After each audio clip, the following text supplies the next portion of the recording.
This your girl, Empress Goddess, the Georgia Peach. Welcome to Empress Goddess Presents, the Empress Tarot Room at Manapee Hall with the Bible and Christianity. First, we're going to start kicking off with a couple of uh, readings from the Empress Tarot Room.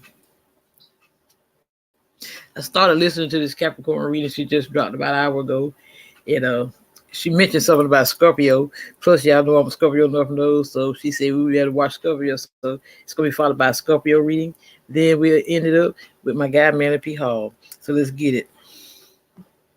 Capricorn, spirit guides, ancestors, guardian angels, Holy Spirit, divine spirit, Archangel Michael, Archangel Metatron, Archangel Raphael. This is for my Capricorn collective. This is energy for my Capricorns, please, and thank you, Spirit. This is for my Capricorn collective. What is this energy for my Capricorns? Please and thank you. I ask you to give me the right messages. I ask you to speak clearly to me. What is this energy for Capricorn? What is this energy for my Capricorn collective, Spirit? What's up, you guys? Welcome back to the Empress Tarot Room. Thank y'all so much for the love, the support. I appreciate all of you. Please take what resonates, leave what does not, put the script where it needs to go. This is for my Capricorn collective.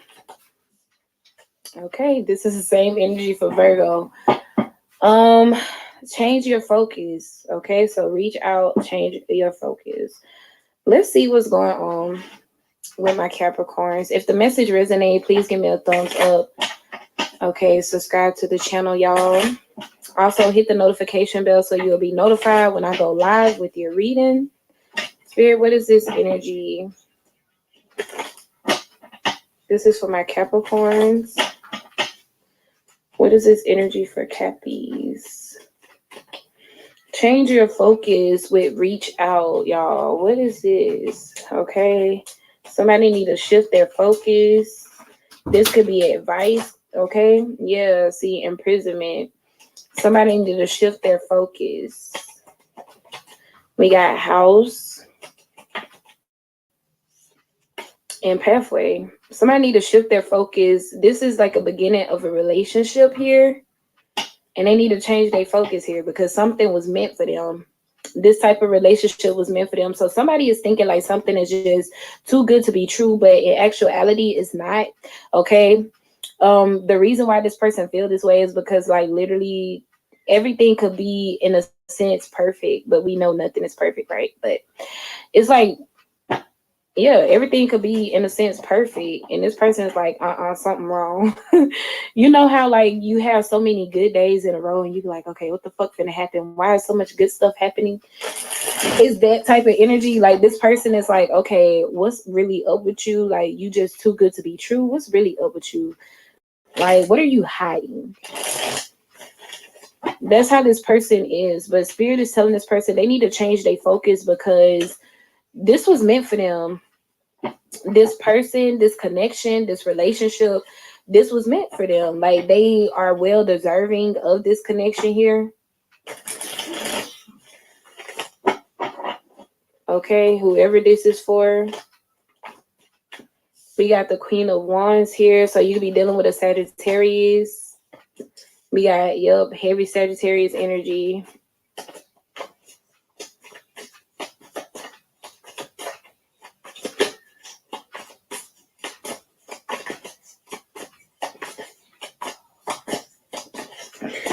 Okay, so, I'm going to wait till I get this last card. What's this pathway energy? What's this pathway?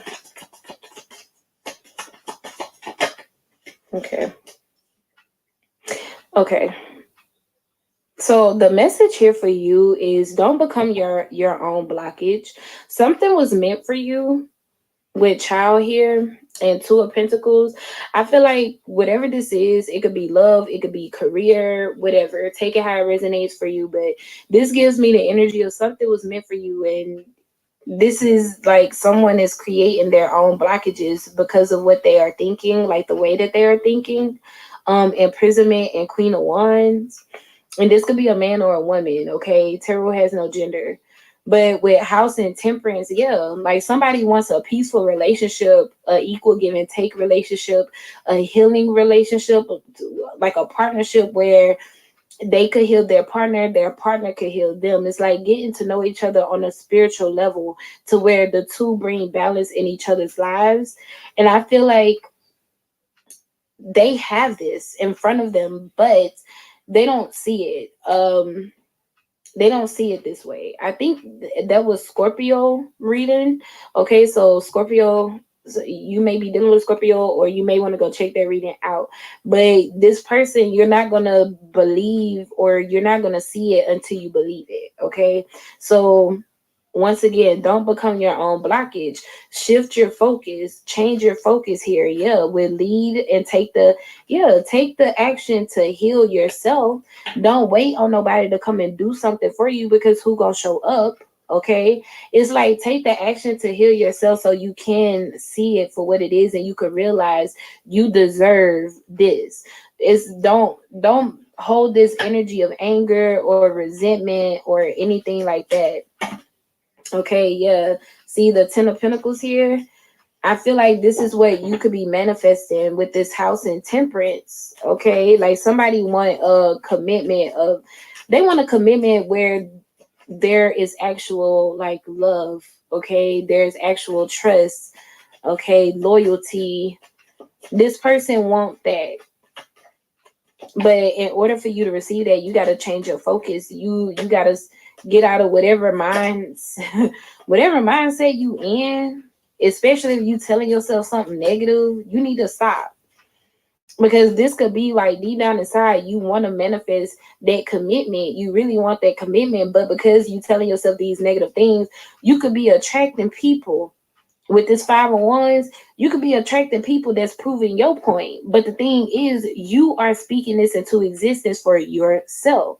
So it's like if you say, oh, well, everybody cheat, you're going to continuously attract cheaters, and then you're going to think that you're right because, see, I told you, these motherfuckers should be lying, they should be cheat.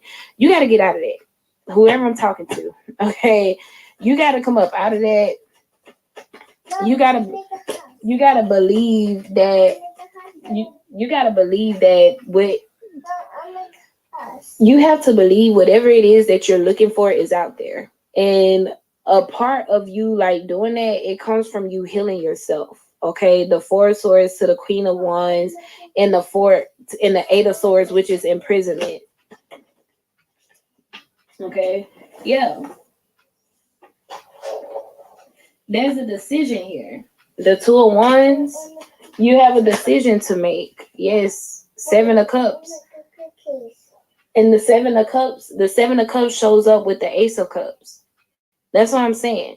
Like somebody has the Ace of Cups here. They have a genuine love connection showing up for them, but they can't see it because they keep telling themselves like, oh, everybody cheat, everybody lie, or some shit like that. Like they keep talking negative. But this is only them creating obstacles on their path. This is only them creating like stagnation with their love life. Yeah, the Tower. Like the divine is blessing this person with the opposite of what the fuck they've been believing. Okay, to show them like, no, love is real. The Ace of Cups. Like genuine love it still exists.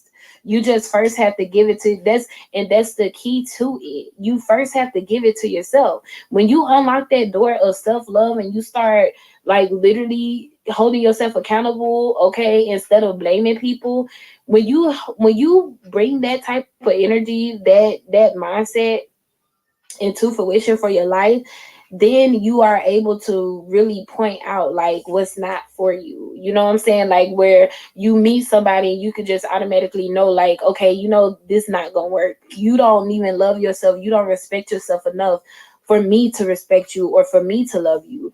Okay, that matters, right? Okay, if somebody is showing you that they don't love themselves or don't respect themselves, what makes you think they're gonna love and respect you? Is that type of thing here. And I feel like this person, they are creating obstacles for themselves with the Two of Pentacles. They are indecisive, and it's kind of like they got their hands full. Like this person could have a lot of options. Seven of Cups, Five of Wands. They could have a lot of options, okay? But they, once again, they're not gonna realize that they have an Ace of Cups in front of them until they start respecting themselves and really loving themselves. Yeah, King of Swords here, and that's the another thing with this person. They are so detached. They're so cold emotionally, and this person, they could honestly just be leading with they wand. Okay, they Peter Wacker. Okay, but that's only gonna lead them down shit creek. Ace of Wands, Knight of Cups, Page of Swords. Yeah, this is what they're gonna continuously find attractive, pages and knights. If they going after lust, okay, this person got to connect with themselves. And I mean, having sex with multiple people, there is a form of, that's not self-love. You know what I'm saying? When you start really saving yourself, saving your energy, okay, for the right person, that's a form of self-love, because you know that you want to be a wife or a husband one day, so you are acting accordingly. Regardless if your spouse is not in your life, you still respecting your spouse. Okay, like it's an energy of attracting. All right, is given you are what you eat type energy here. So I feel like with this King of Swords, maybe this person is reevaluating these things. Yeah, the Empress with the Knight of Pentacles. Okay, somebody that's gonna take their time. The Empress, the Two of Pentacles, the Knight of Pentacles,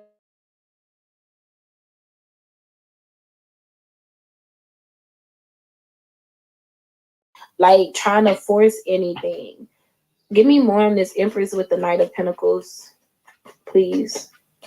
Give me more on this Empress, Knight of Pentacles energy.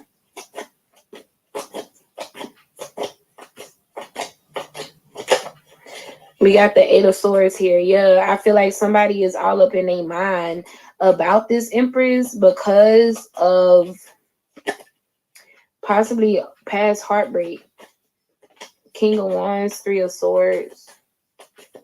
Yeah, see, somebody created a blockage for themselves. This Emperor, Aries.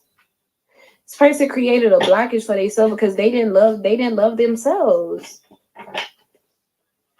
So they literally could have they could have became very stagnant with this Empress and dealt with other options, and now they just in this energy of like, okay, what do I do next? Like now they thinking the worst instead of taking the lead, right? They gotta change their focus.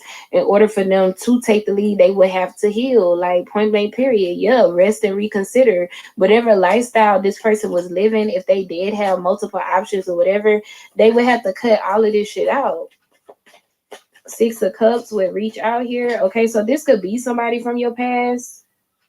All right, we got the Moon, the Page of Wands, and the Eight of Pentacles with the Three of Wands. Yeah, this is somebody that's gonna reach out to you and ask you, let's work it out, let's straighten it out, let's work towards this. Yeah, because they don't want to let go. The Four of Pentacles to the Nine of Swords and the Five of Pentacles here. This person, and I'm gonna be honest, I don't really feel like if this was a third party situation, place yourself where you go. But I feel like what happened here is this King of Swords, they had this Empress, but they didn't treat this Empress how they should have.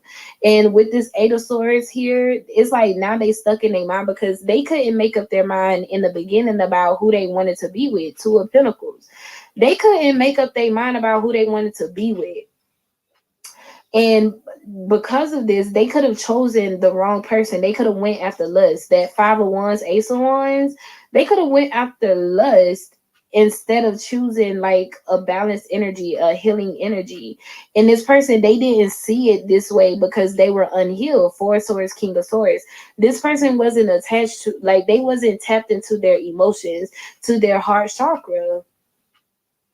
And this threw them all the way off. It caused them to lead with their one, the King of Wands. So now this person, they want to try love again. And see, now that they don't have this Empress anymore, now that they can't try this with this Empress, I feel like this person could be reaching out to whoever they had this lustful connection with. They could be reaching out to this person saying, let's try it again. But they're gonna be saying they want to try it again because they really in love and stuff like that. But this person not really in love. They don't want to be left out in the cold. They don't want to be alone. 4 of Pentacles, 9 of Swords, 5 of Pentacles. This person just don't want to be alone. Okay, this is someone that's thinking, okay, let's have sex and pretend we're in love. Is that type of energy here. This person, they still haven't learned their lesson, and that's why they stuck. That's why they're in the imprisonment energy, because they still haven't learned their lesson. Instead of this person connecting with their emotions, they just want to have sex. Queen of Wands, King and Queen of Wands, Ace of Wands, and the 5 of Wands here. Okay, now with Child and the Empress here, this could be somebody that, like, maybe they've been trying to get back with this Empress, and they could be trying to impregnate this Empress to keep this person with them here, to trap this person. 8 of Swords. Like, they could have been trying to sleep with this Empress to trap this Empress here. Okay, that's what I got. If it resonates, please like, comment, subscribe. I appreciate y'all. Personals are available, link down below, and I will talk to y'all later. Bye.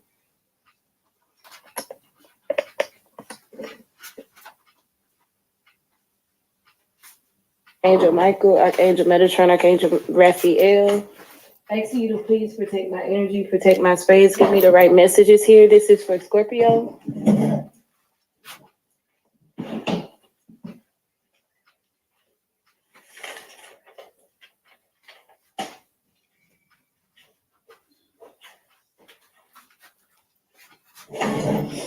Okay. There we go. This is for Scorpio. All negative energies, entities are to be blocked and returned to sender. Please and thank you, Spirit. I ask you to please protect my energy, protect my space. Give me the right messages here. Please and thank you. What's up, you guys? Welcome back to the Empress Tarot Room. Thank y'all so much for the love, the support. I appreciate all of you. Please take what resonates.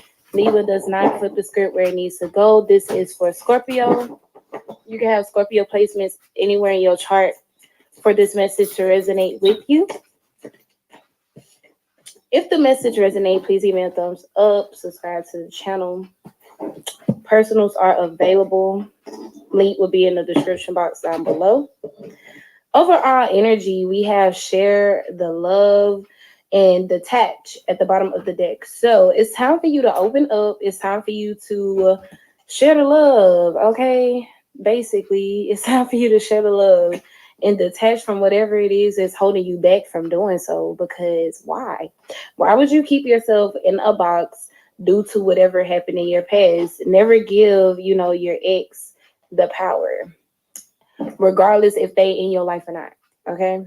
Don't let your past dictate your future negatively, All right. Don't let the negative things continue to hurt you in your future when you're trying to heal from it and let it go, right? Detach. Spirit, what is this energy for Scorpio? Please and thank you. All right, so we have toil and labor, and then we have high honor.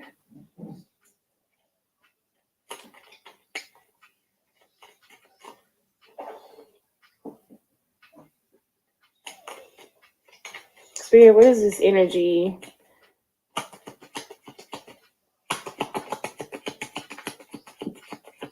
What is this energy? Distant horizons with house. Yeah, like somebody has been putting in a lot of work on themselves. Okay, this could be like getting their finances in order, toilet labor, like really getting things together. Okay, but this person, I feel like this person could have been like heartbroken, so maybe they have like drowned themselves in work or something like that with this toilet labor. But with high honor and distant horizons here, like I feel like this person is being warned, like something or someone is in this person's energy where there is potential of having a relationship. Okay, So literally take that how it goes. Like for somebody, you could have just started like putting yourself out there. You know what I'm saying? You doing that, that's bringing what it is that you want to you. Others of you, you can have somebody in your energy that, share the same vision as you. Like the two of you may want the same type of connection, the same type of commitment. But there, I do feel that there is potential here with this house card and share the love. But first, somebody need to detach from something from their past. Like, this could be the way of viewing things. You know what I'm saying? Like, I feel like someone has already learned a lesson. Yeah, the hermit to the high priestess. I feel like someone has already learned their lesson here, but they need to like apply it like to their life some type of way for them to do something different or go by something differently here. Okay. Yeah, because it's like maybe in the past relationship, because something is different. It's like when they got in this past relationship, they possibly didn't heal from whatever they went through before getting into that relationship. But this connection that's coming in now, this person has healed.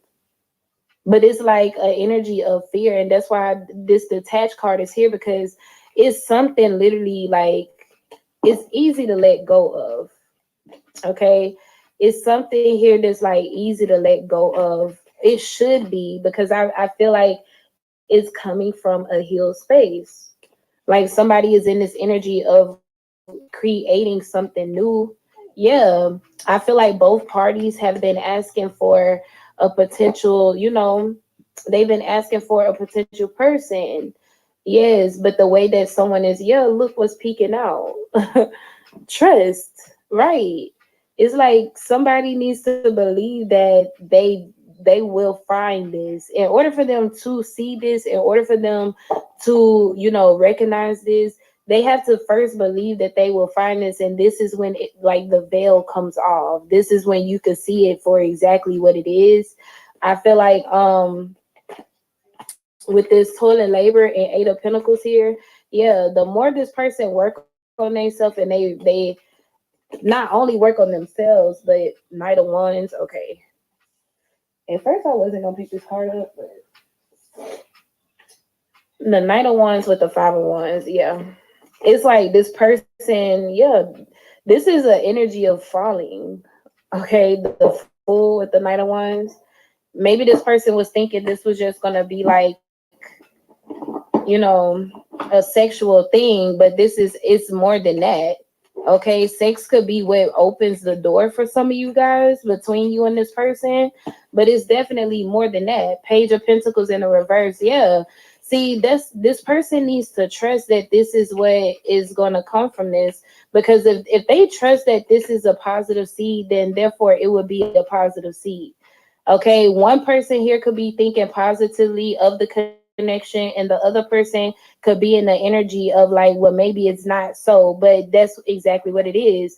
With this share the love energy here, this person needs to detach. Yeah, see, Eight of Swords, thinking the words here.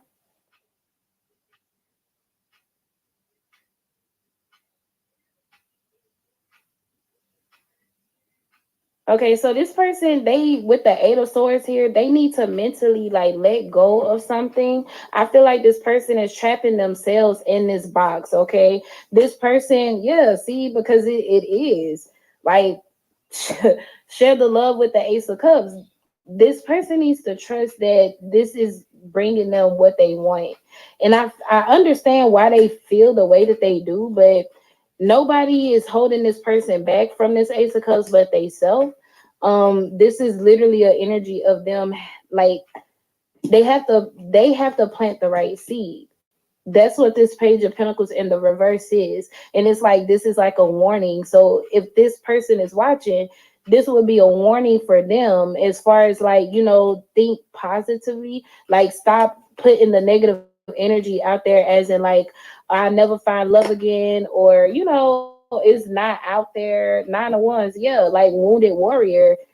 I do see where this person has went through a lot. The Nine of Wands to the Five of Swords, but this person, They have to let this go. They have to let this go. If you continuously tell yourself you're not going to find love, then you're not. Okay. Even if it is in front of you, you're not going to see it for what it is if you keep telling yourself that's not it. Okay. So spirit is literally telling someone here to show the love. Like, you've been working, you've done the work on yourself, you put in a lot of work, and it's time for your hard work to pay off. A lot of relationships that we go through, these are not relationships to kick us down or break us down. These are relationships to build us up so we could be the right person for the right one.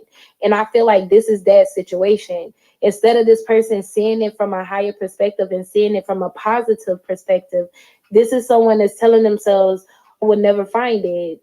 I've been through so much. I've tried so many times. It's like an energy of giving up. Okay. With the Page of Pentacles in the reverse, this is, it's like, be careful. Yeah. Knight of Pentacles, because then things become stagnant, things slow down. Okay. Spirit, what is this Page of Pentacles in the reverse here? What is this Page of Pentacles in the reverse? Yes, I see where there's a lot of, yeah. I see where there's a lot of potential. Knight of Pentacles, Ten of Pentacles. There's a lot of potential, but if this person keeps thinking negatively, then it's going to take forever for them to find that Ten of Pentacles. And for someone, I feel with the Ace of Cups being here, this Ten of Pentacles is in front of them. Yeah, the lovers. Like, once again, like, the only way you would be able to see it for what it is if you trust that it's there. This is like a magical type of moment, okay? Even though you have been through so much, you still got to believe that it's there. And even if we look at this like from a like career perspective, like, this could be like where you invent something but you have to continuously work on it. Eight of Pentacles, continuously work on it until you get like that big break, the full, right? Until you end up meeting the right one. And you know how some people say like the opportunity or the chances that you get and you be like, oh well, I'm not gonna do it this time. Sometimes those could be the big breaks. Is that type of energy here. Like, right when this person gives up on love, that's when love shows up. But in order for them to see it for what it is, they have to believe it. The trust card, they have to believe it. They have to detach and release, okay, whatever it is that they have went through in the past with whatever connection. But yeah, they not gonna see that until they heal. There is a connection here that has a lot of potential though. This person, and they feel it. It's like this person who and whoever they are with, they are connected. Can y'all see that? Yeah, they are connected. So it's like this person, they feel where they have a real connection with someone, but they keep telling themselves that that's not true. That's not it. And it is. Okay, so that's what I got, you guys. If it resonates, please give me a thumbs up, subscribe to the channel. Personals are available. Link will be in the description box down below. I will also be doing my Cash App lives on weekends only. Okay, so if you're interested in that, please hit the notification bell so you'll be notified when I go live. And I will talk to you guys later. Bye. Hi, my loves. Thank you so much for visiting my channel. I really hope that you are having a beautiful and an amazing day. This is a timeless collective reading for all signs. Okay. Keep in mind, this could be past, present, or future. This may be your story or the story of someone that may be in your energy. The roles may be reversed. He could be a she could be a he. If you are new to my channel, welcome. And if you are returning, thank you so much for all of the continued love and support. Any information about me, tips, donations, Amazon wish list can be found in the description box. I am not currently open for personal reading, so please beware of people in the comment section here on YouTube or on any other social media platforms that may reach out to you for readings. Okay, that is not me. So, you guys, we have a new moon in Capricorn coming up, Mercury retrograde coming up. So there's a lot happening. We're about to close out this year.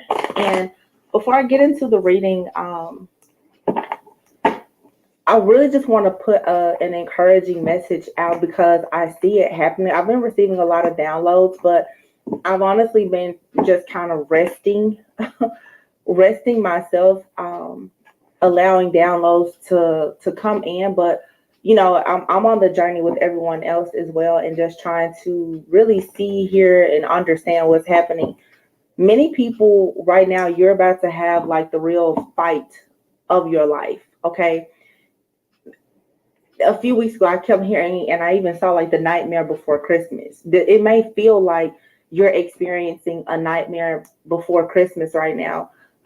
Here is the High Priestess and the Empress.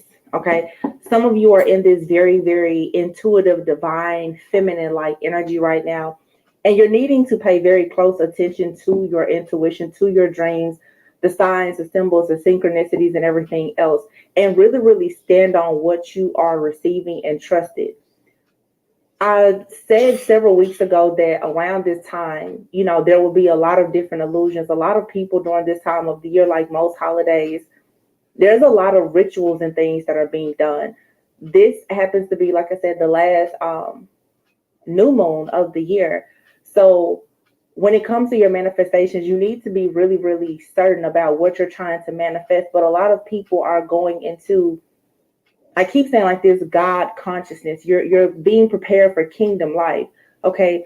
So you have to really see and understand the importance of you being willing to let go of everything that may stop you. What I was seeing earlier was like training wheels, and you can apply this to anything in your life, whether it's situations with friends, family, especially for a lot of you when it comes to these romantic or love relationships. This could be your job. Once the training wheels are gone, a lot of people, you don't even think twice about where the training wheels are on a bike, right? And you hear people always say, once you learn how to ride a bike, it's something you'll never forget. No matter how long you go without riding a bike, you just never forget. When you take the training wheels off of a bike, it's wobbly at first. Okay. It's hard for you to have that smooth, steady ride. And usually you have a person there that's kind of there to catch you if you should lean over, right? But going back to the training wheels is not an option, right? You have to learn how to ride. So you have to figure out how to get stable and steady on your own, and how to trust someone. And yes, you may fall off of your bike. It's okay. Some of you right now, you're going to be urged, and I'm encouraging you to let go of your training wheels. Whatever you have training wheels on, for some of you, it's a relationship. And it's always that fallback person, or that mindset, or that person, place, or thing that you hold on to it just in case something doesn't work. And even myself, I'm dealing with this. Sometimes energetically, you'll hold on to something because just to know that it's there, it makes you feel comforted knowing that if you move on to something else and it doesn't work, you have this to fall back on. Or you don't feel so bad or so guilty about moving on to something that is just as bad as something that you previously experienced, or it's still just not wish fulfillment. You don't really know what's in store for you, but again, you have to take the training wheels off. Okay. Don't hold on to these people thinking that, you may not find something or someone better. A lot of people have been in these very long, toxic, karmic relationships, especially. And those energies are coming back around, and they're coming with very tempting offers. And this is where I'm saying you have to be willing to fight for your life right now, because these energies are coming in because they want to be latched on to you, so that you will repeat whatever cycle you've been in. They want you to stay on your training wheels, because let's think about it. When you're on a bike with training wheels, you're not going to go too much further than the driveway. You can't go on a long journey with training wheels, right? Some people, once you get done with the training wheels, you go to several different bikes. You may even decide to ride a motorcycle one day. But it starts now. For a lot of you, your life is starting now. It doesn't matter how old you are, but it starts with you being willing to take a risk and do something totally different, something brand new. And sometimes doing something brand new, it's a huge risk, because in the current moment, The circumstances and conditions of doing something new, there's no guarantee that it's going to be better than whatever you're leaving behind. But I did.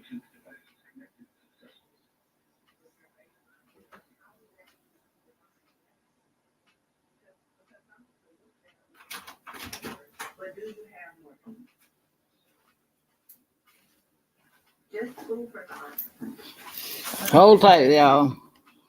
It don't never fail.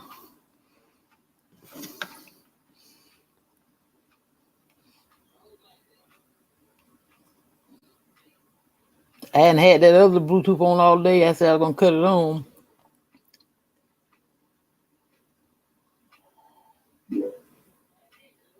Okay.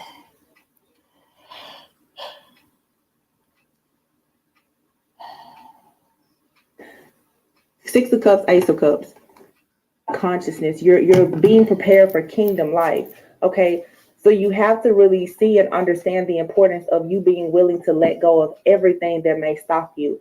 What I was saying earlier was like training wheels. And you can apply this to anything in your life, whether it's situations with friends, family, especially for a lot of you when it comes to these romantic or love relationships. This could be your job. Once the training wheels are gone, a lot of people, you don't even think twice about where the training wheels are on a bike, right? And you hear people always say, once you learn how to ride a bike, it's something you'll never forget. No matter how long you go without riding a bike, you just never forget. When you take the training wheels off of a bike, it's wobbly at first, okay? It's hard for you to have that smooth, steady ride. And usually you have a person there that's kind of there to catch you if you should lean over, right? But going back to the training wheels is not an option, right? You have to learn how to ride. So you have to figure out how to get stable and steady on your own and how to trust someone. And yes, you may fall off of your bike. It's okay. Some of you right now, you're going to be urged and I'm encouraging you to let go of your training wheels. Whatever you have training wheels on, for some of you, it's a relationship. And it's always that fallback person or that mindset or that person, place, or thing that you hold on to it just in case something doesn't work. And even myself, I'm dealing with this. Sometimes energetically, you'll hold on to something because just to know that it's there, it makes you feel comforted knowing that if you move on to something else and it doesn't work, you have this to fall back on.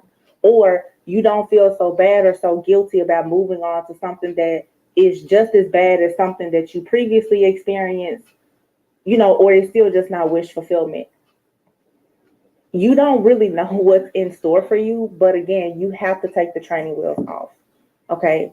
Don't hold on to these people thinking that, you may not find something or someone better. A lot of people have been in these very long, toxic, karmic relationships, especially. And those energies are coming back around and they're coming with very tempting offers. And this is where I'm saying you have to be willing to fight for your life right now, because these energies are coming in because they want to be latched on to you so that you will repeat whatever cycle you've been in. They want you to stay on your training wheels, because let's think about it. When you're on a bike with training wheels, you're not going to go too much further than the driveway. You can't go on a long journey with training wheels, right?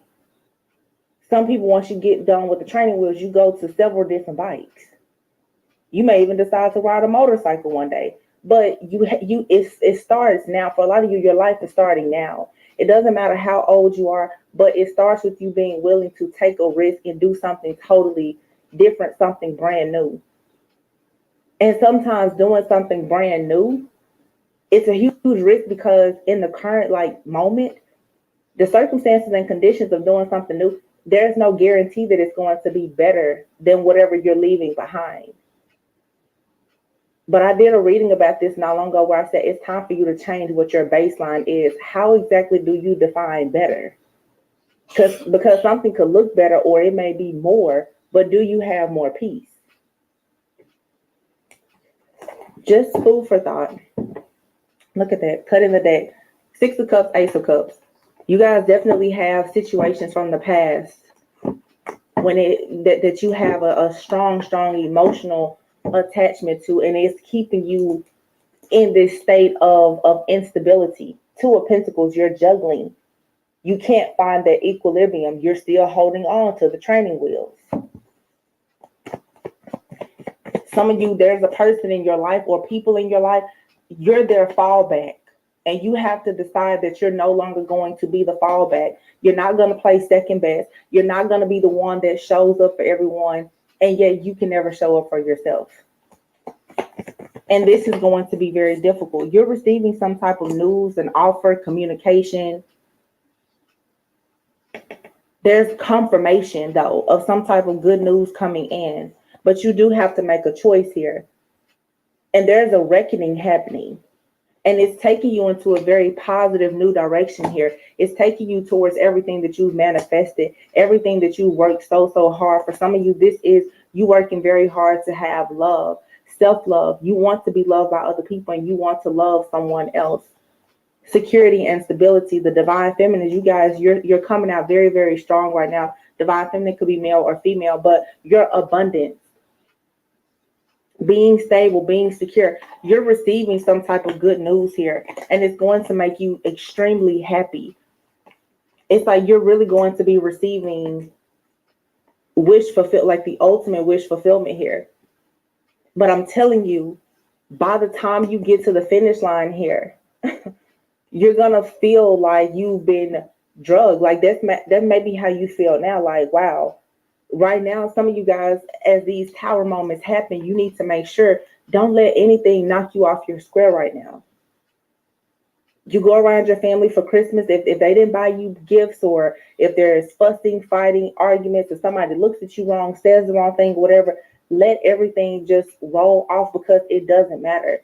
There's the energetic shift that's happening here where the people who have been doing the work, you're about to go into a life and a lifestyle that is so over the top, so beautiful for you that nothing really matters. You have a lot of stability and security that's coming into your life. Some of you have more than one person in your energy. You have a King of Pentacles and a King of Swords here. Something has to be cut out. And the Ten of Swords is here with the Six of Cups. So there's some type of past situation or past life karmic situation that you have with someone. This has to be cut completely out so that you can move forward. Okay? That's exactly what I just said. Your shifts are coming in, but many of you have multiple people in your energy. Okay. Mercury retrograde, you have those people from the past coming back, and then you have people that are entering your life now. Now, the reason why a lot of these situations are coming out very confusing, because a lot of you are actually connecting with soulmates or maybe even your actual counterpart. You have a past life connection with this, some of you with a new person. And just about any connection that you get into, there's some type of karma associated with it, both good and bad. Okay. So like I said, for some of you, and I know I've been channeling this for a while, you could meet someone new. That situation may not be ideal to you right now because of certain circumstances and conditions, but your character is being tested. God is trying to see, will you at least give this a shot? Because God can still bless you, and he's still in the business of working miracles. Are you willing to take the training wheels off and hop off the porch to try something new? Or are you going to keep on trying to beat the same dead snake?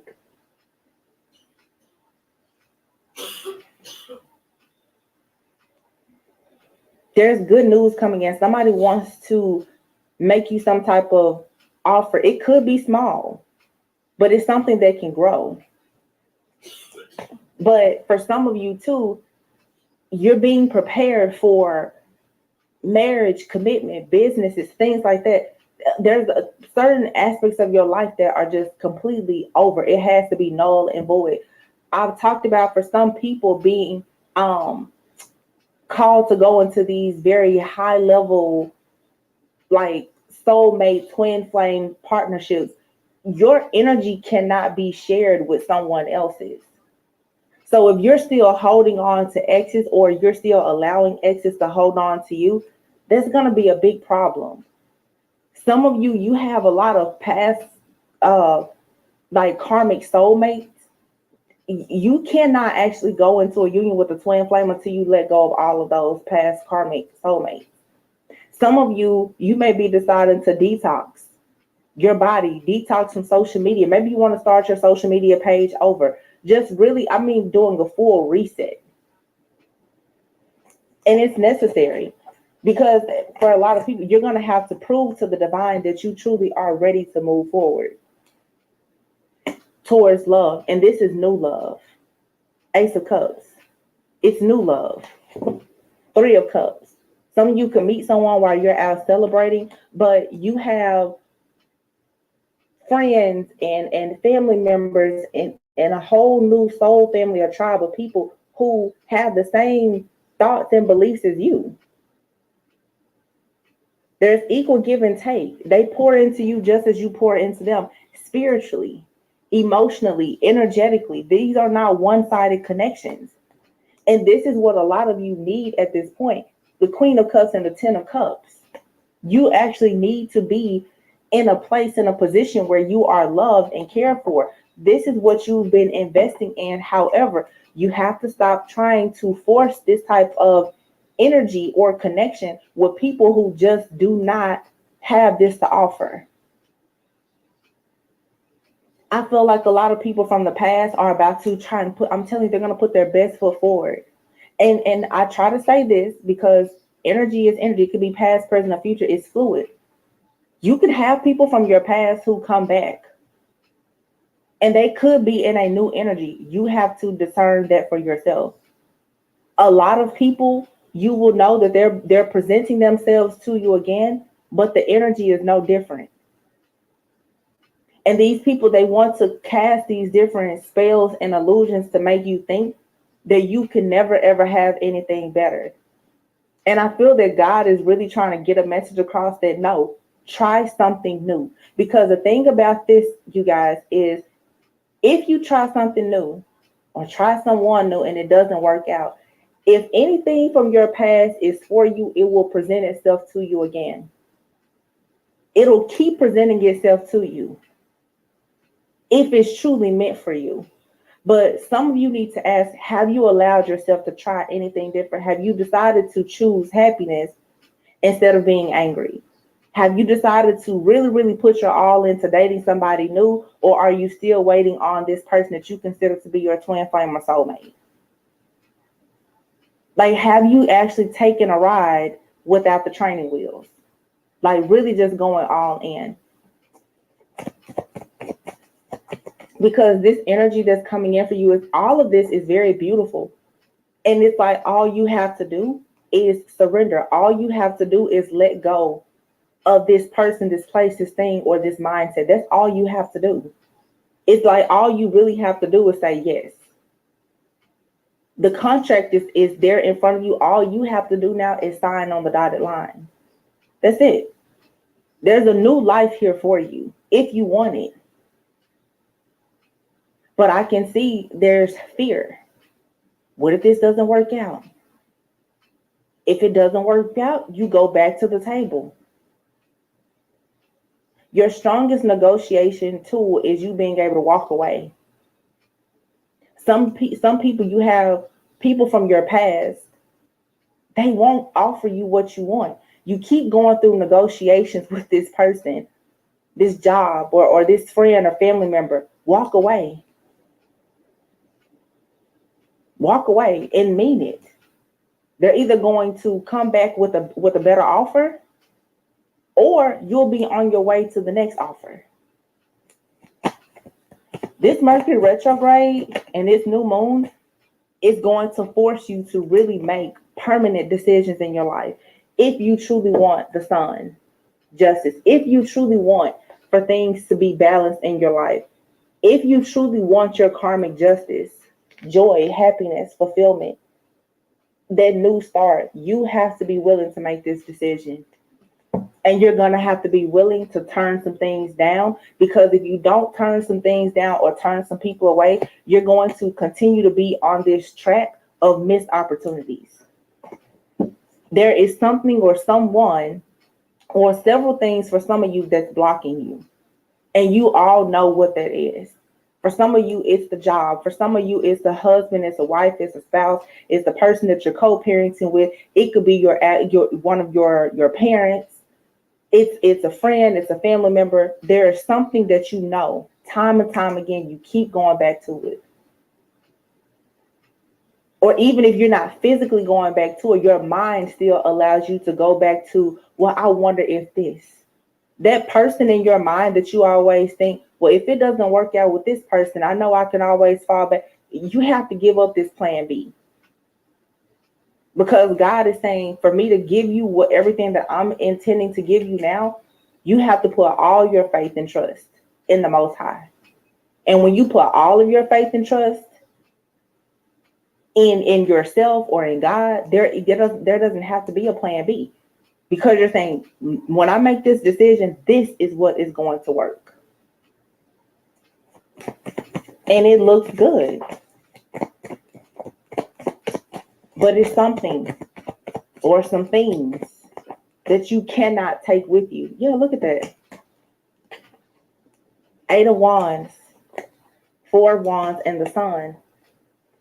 Celebrations, home life, security, abundance, marriage, commitment, engagements, friends, parties, promotions, investments, properties, grand openings. These are the things that you can look forward to. This is what's coming to you. And like I said, some of these things that may come to you and it could look small, but you may have a small offer that comes to you, a small collaboration that comes to you, a friend that turns into a partner, whether it be business or romantic, that opens the door to several other options. All you have to do is take the training wheels off. Like I said, once you stop riding a bike with training wheels, you get your big boy, big girl bike. And then you get another bike. And then before you know it, you have a mountain bike. Like I said, you graduate. Levels, new levels. You get a bike every time you grow a little bit more. You get specialty bikes for different things. You get off-road bike, whatever. But you just have to first take the training wheels off. The whole world of bikes opens up once you take the training wheels off and you learn how to ride that. Once you learn how to say no to your past, everything in your life will open up to you. You have to realize, now that you've mastered yourself, what more is there for you to be stressed out for? Where is this fear and anxiety coming from? This right here is an attack, and it's a tactic of the enemy to keep you stuck at a crossroads in a stalemate situation, because you're refusing to actually walk simply by faith and not by sight. You don't have to see everything, but when you know that you are protected and you know what you want out of life, you may not always see it, but you can still be faithful about it. Because the partnerships are coming. The equal give and take. And like I said, it may come, your love of your life may come as a friend. The business partner that you become a multimillionaire with may come as someone that you just met in a coffee shop a few times. Shared a few laughs, conversations. You happen to start talking, and all of a sudden you realize you and this person, you have the same goals, the same mindset. But if you're so paralyzed by fear, constantly worrying about the issues, the obstacles, the chaos, the drama, the competition, who's bullying you, all of these things that are within you and around you, it's very difficult for you to actually see all of the blessings and abundance. And for a lot of you, this is absolutely 100%. This is spiritual warfare. Yes, it is. I always tell you, when people can get a hold of your mind, they can control everything. Mm-hmm. Those family members, those naysayers, those friends, once they can program you, once they can get you jacked up in the head, I mean, from there, they can make you do anything and they can stop you from doing anything. And it's not just them, it's what you allow yourself to think and manifest as well. We all have to be very, very careful. And it's something significant about just being able to close out the next 7 days of this year strong. Some of you right now, you may feel like you're really experiencing like a nightmare, like you don't know what's happening. Everything is being lined up for you. Like I said, the contract is being slid across the table to you for a new life. Are you going to sign it? Or are you going to keep saying, well, let me sleep on it because I need to figure it out, and you want to sleep on this new contract so that you can go and check to see, well, should I take my friends with me? You know, should I take the ex-lover with me? No, sign on the dotted line and move forward. Any person that's meant to go with you, they will meet you wherever you're going. Yeah. They'll show up. Just take the leap of faith.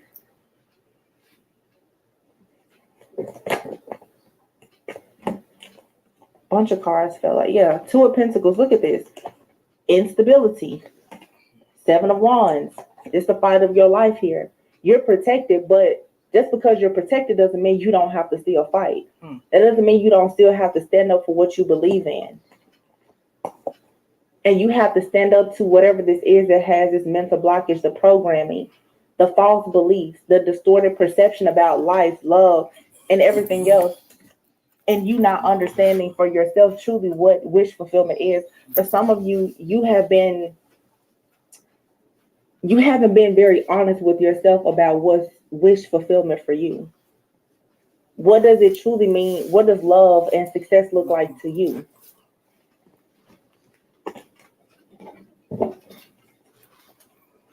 Ten of Pentacles.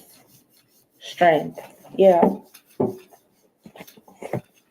Finding the strength, your inner power, and having courage is what's going to take you to your next karmic cycle. And a karmic cycle doesn't have to be bad. Many of you are coming out of the karmic cycle from hell, and you're going into a karmic cycle of paradise because you've already planted all of those good seeds. But now, again, it's like if you want to sit there in hell, you can. And the easiest way to do that is to keep sitting at the table with the people that you've been eating with in hell. Or you can say, no, it's time for me to go in a different direction. Yeah, Five of Cups. You got to stop crying over spilled milk and go with Anne here and see the truth about who or what has been holding you back. Why have you been holding yourself back from this awakening? It's fear. And keep in mind, if this isn't you, this could be someone that you're dealing with. You're going to have to let go of this in and out type of behavior. Even yourself, if you're lacking discipline and consistency in your life, that's something that you may want to look at. But for those of you who have these people in your life, they keep rushing in and out. They're hot and cold. They're irresponsible. You know for a sure fact that they're just not in alignment with you and your purpose. You're going to have to really put that sword up and be honest about that. Be honest with yourself and be honest with them as well and say, listen, I can't do this. Because you're only holding on to it because you're afraid to try something new. You're only accepting this because you're afraid to try something new. You're only allowing your boss at work to disrespect you because you're afraid to try something new. Because you're afraid to start your own business or apply for a different job. Some people will stay at a job simply because you like the commute. And you have a friend there that you like, but your boss is disrespecting you constantly. And you have anxiety every time you pull up in the parking lot. Some people are staying in relationships. Why? Because it looks good on the surface. Some people are married and they like the person's family, but not the person that they're actually married to. It's a lot of these safety nets and security blankets and training wheels that everyone is going to have to just let go of.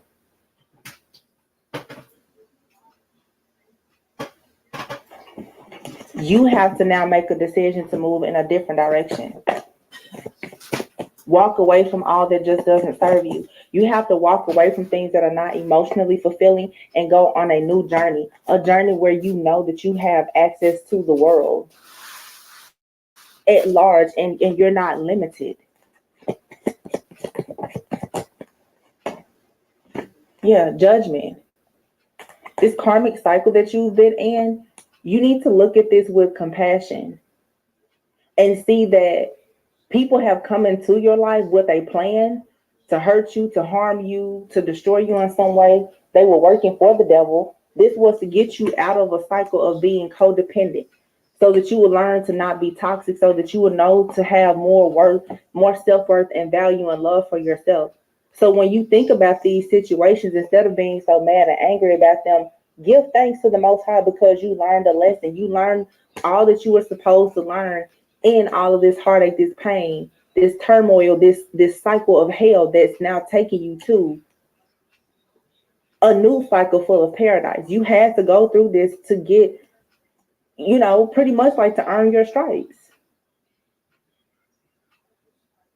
When the training wheels come off, you're going to fall down a few times.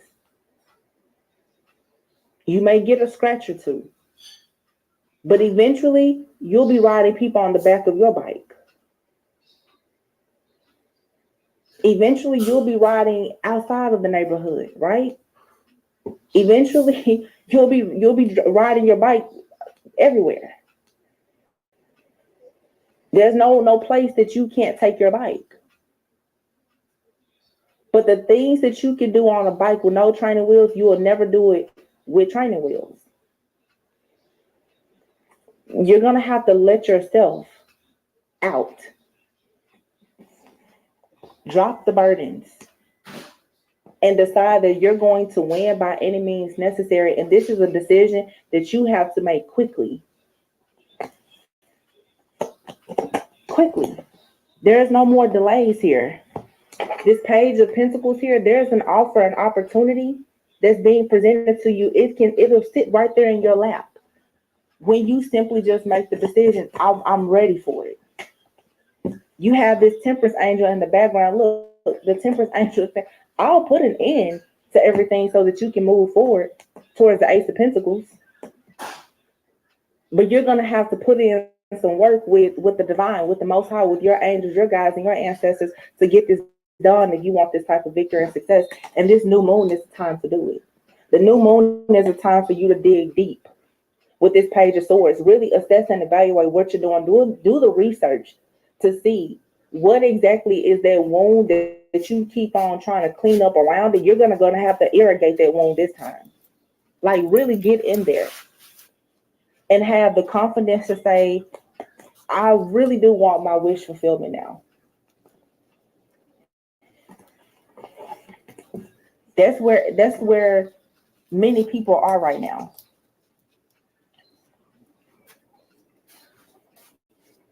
And it's scary. But if you've been doing the same thing for 10, 15, 20, for some people 30 plus years, you should be tired of being tired of the same thing. So at this point, move on and try something new. I know everyone is like, oh, it's a new year coming, but this is different. This is a totally different type of energy. This was the year of the number 6. Everything has to be balanced out. Next year is the year of the number 7. Next year is the year for you to be vindicated and victorious. Oh boy. So over the next 7 or 8 days left of this year, this is a timeless reading. Whenever you hear it is when you're meant to receive it. But don't be afraid to cleanse and clear everything. Like I said, some people, you have wounds that you're just cleaning up around it. You're going to have to go ahead and find the core of it so that you can let it go for good. Because I tell you guys all the time, you have these different entities. They feed off of that wound. When you close that wound up, that's where they like to fester and go. They can't get there. They can't get access to you anymore once they cannot smell their blood on you anymore from that wound. So clean up the wounds and take the training wheels off.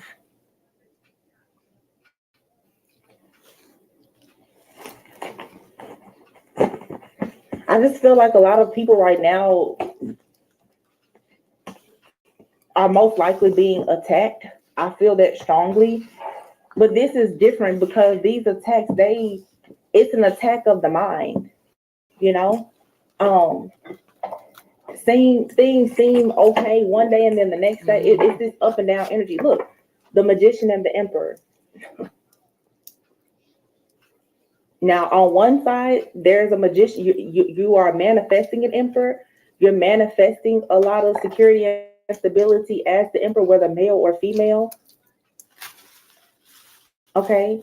Some of you have a masculine in your life who is a master magician, who has done several things to keep you stuck and blocked. Yep. You're really going to have to be very, very like determined and persistent about moving forward. Because here, this is the Hermit card. You're finding the truth that's going to finally set you free. That's going to allow a lot of spiritual growth. You're finding the light in the dark. And what many of you are realizing is that the light in the dark is actually you. You're finding yourself. That's why you have to take the training wheels off of that bike in your life so that you can explore and go different places. So that you can be a light to others. You can travel to other places. Some of you, your spiritual gifts are trying to come in. Maybe it's time for you to start astral traveling and projecting, or going back to past lives, trying to figure out who you are, where you came from, and what you're meant to do. Those are all things that you should be tapping into now. The Six of Wands is here. It's saying congratulations, you've done a good job. The Page of Cups. Like I said, it could be a small offer that comes towards you, but you have new friendships, new relationships, things coming about. Also, the Page of Cups can simply just be you coming into the awareness about a new spiritual gift, or a spiritual gift of yours becoming stronger. But this is with the Eight of Wands here. This is going to open you up to a lot of new activity, a lot of movement. Things that you used to have to work so hard and so long to get, they're going to start coming to you lightning fast because you're going to be aligned and ready for them. That's why you have to clear away everything that's blocking you, and everyone too. It's nothing wrong with going in hermit mode. The Queen of Wands. And here's the Sun. Yeah. The Knight of Swords, the High Priestess, and the Nine of Wands. This is the Hangman and the Empress. Exactly. This is all about your spiritual strength and growth, and you realizing that it's time for you to be very passionate about going towards the sun. Being very passionate about becoming awakened and enlightened, seeing the joy in all things. Knight of Swords, once again, this is taking sudden action. You have to move quickly. And you're going to have to be logical about some things and not overly emotional. This is the Knight of Swords, not the Knight of Cups. So even with the Page of Cups, even when things come to you and it seems dreamy and it's loving and it's sweet, you know, some of you, Mercury retrograde, you're going to get those sweet, cute texts from certain people, but you're going to have to quickly make the decision that, no, I have to move away from that. You're going to have to be strong, committed, and diligent when it comes to all of your decision making. And you need to use more logic than emotions right now, because you're building for your future. The Nine of Wands is here. So the Eight of Wands, the Nine of Wands, this is, again, determination. Being the wounded warrior, but saying, okay, you know already that you haven't given up, but you're going to have to keep pushing through. And when you get to the thick of the race like this, you never know what may come up. But the perspective card is here, which is like the Hangman. This is saying that you need to take a moment to yourself to reflect and see that you can do things differently here. The Empress and the High Priestess. This is you balancing feminine and masculine energy, but still being primarily in this Empress energy. But understanding when to be masculine enough to act on your plans as a divine feminine.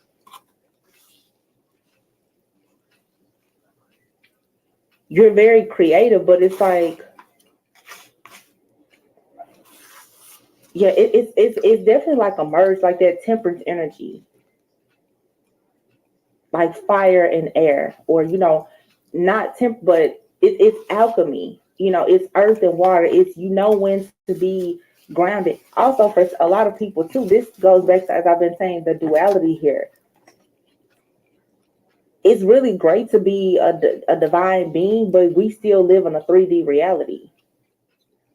It's nice that you have the psychic gifts and the awareness and all of that, but are you acting on your plans? Do you realize that your creativity needs to be rewarded? How many $1 million, $1 billion ideas are you sitting on that you're not sharing with the world? You have to start putting things in motion. Some of you, there's a particular person that's going to enter your life that's going to help you with that. Could be a masculine. We did see the Emperor first and the Magician. Some of you, it's a counterpart that's missing. They hold the key to helping you to be more balanced and assisting you more with your elevation. Not anything codependent, but it balances things out for you. But for some of you, there's another person. Just like you are someone's blessing, someone is your blessing. It's time for you to co-create it, and for some, procreate with someone that can help balance you out and elevate you, but you have to get rid of all of the karmic energies around you that are holding you back.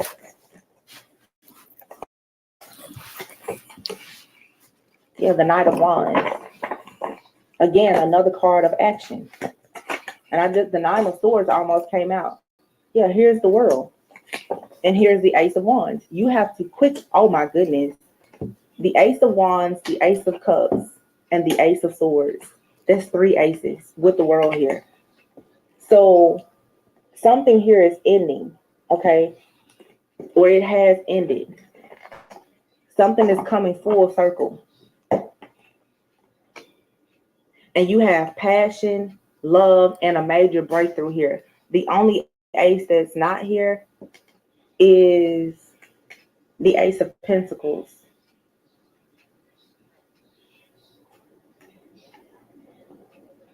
But this is the 8 of Swords with the King of Swords, Queen of Swords. So here is, it's a counterpart situation here. Or you just being balanced one thing yourself. So you're getting triple blessings and abundance here. There's opportunities here. Amazing opportunities. There's new love here. Okay. And for some of you, honestly, it's like you have the type of love, a friendship, a business partner, a romantic relationship or something that's going to come in, and it's going to bring about so much passion that your ideas and how you execute your plans and ideas is going to drastically change. And you won't be stuck and stagnant. You're going to find yourself really, really making progress. I know it. If this isn't a lover, for some of you, you're really about to connect more with your spiritual team, with your angels, your guides, your ancestors. So while you're taking those training wheels off, somebody's going to be there. So when your bike tips over, they're going to help you straighten it back up. You're receiving divine help. Oh, yeah. Whether it's through a friend, family member, a lover, or whatever, you're receiving what you need. A lot of you, though, this is a counterpart. The Queen and the King of Michael are here. This is the Queen and King of Swords with the 8 of Swords. And the 8 of Swords is saying it's time for you to get out of your head and make the decision to change your situation, because nothing is holding you back other than what's in your mind or what somebody else is putting in your mind here. The Queen and the King of Swords are 2 people who they're trustworthy, they're insightful, they're logical, they're rational, practical, usually well respected, but these are the type of people who look at things in a very objective type of manner. That's what I'm saying. You have to come out of making decisions just, you always make decisions with your heart, but you can't be overly emotional. You have to be emotionally intelligent in this situation. Whatever this is with you, this is where you have to really, really start using your wisdom. All of the wisdom that you've gained in this test, the trials and the tribulations. Like, yeah, it's like being very open and honest. So these are all communication cards. When people come into your life now, you need to be very clear about what you want and what you do not want.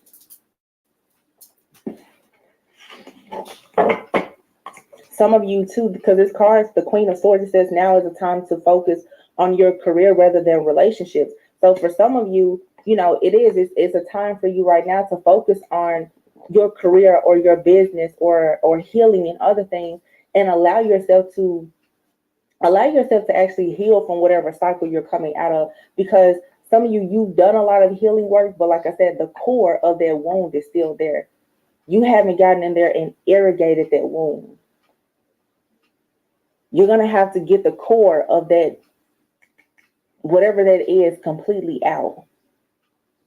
And maybe by choosing to work more on your career, yourself, your health, fitness, hobbies, family, or whatever, maybe that'll take your mind off of whatever it is that you have to leave behind.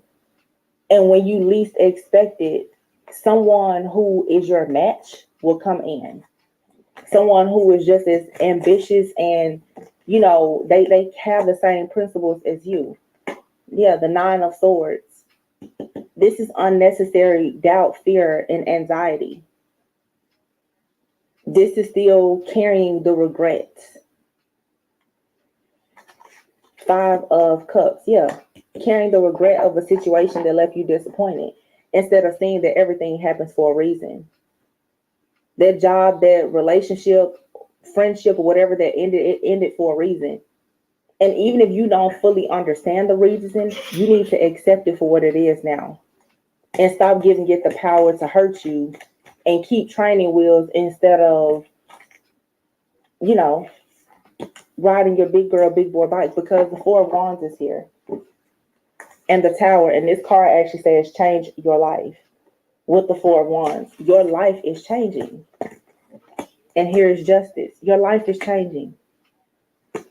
And here is Two of Swords and Two of Wands. This card says it will all be better if you just make a decision. You're overanalyzing a problem. Make bold and ambitious choices. Great progress is possible. Important relationships with people who share your vision. Fight for equality. Don't give up. Just make the decision now to change your life. For some of you, this is your health. Like I said, things with your family and your finances, it's not going to just happen for you. Maybe you need to go to God and say, God, take the training wheels off.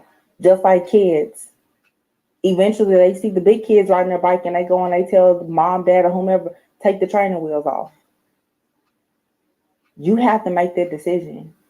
And this is a really big decision. It's going to be something different for everyone that hears this reading.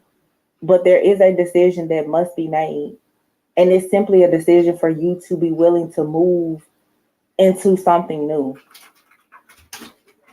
Let the heartache and the pain go.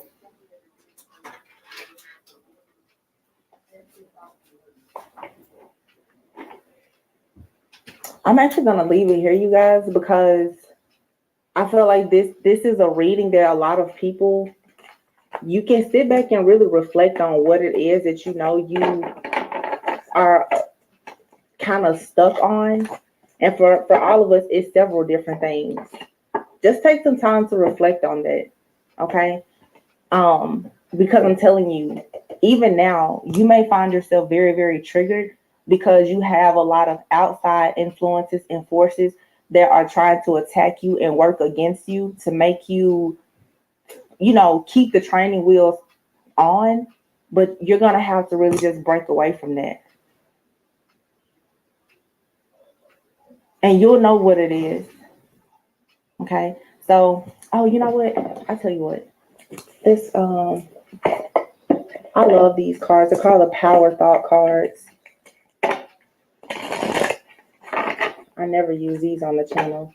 This is a deck I used to use in personal readings.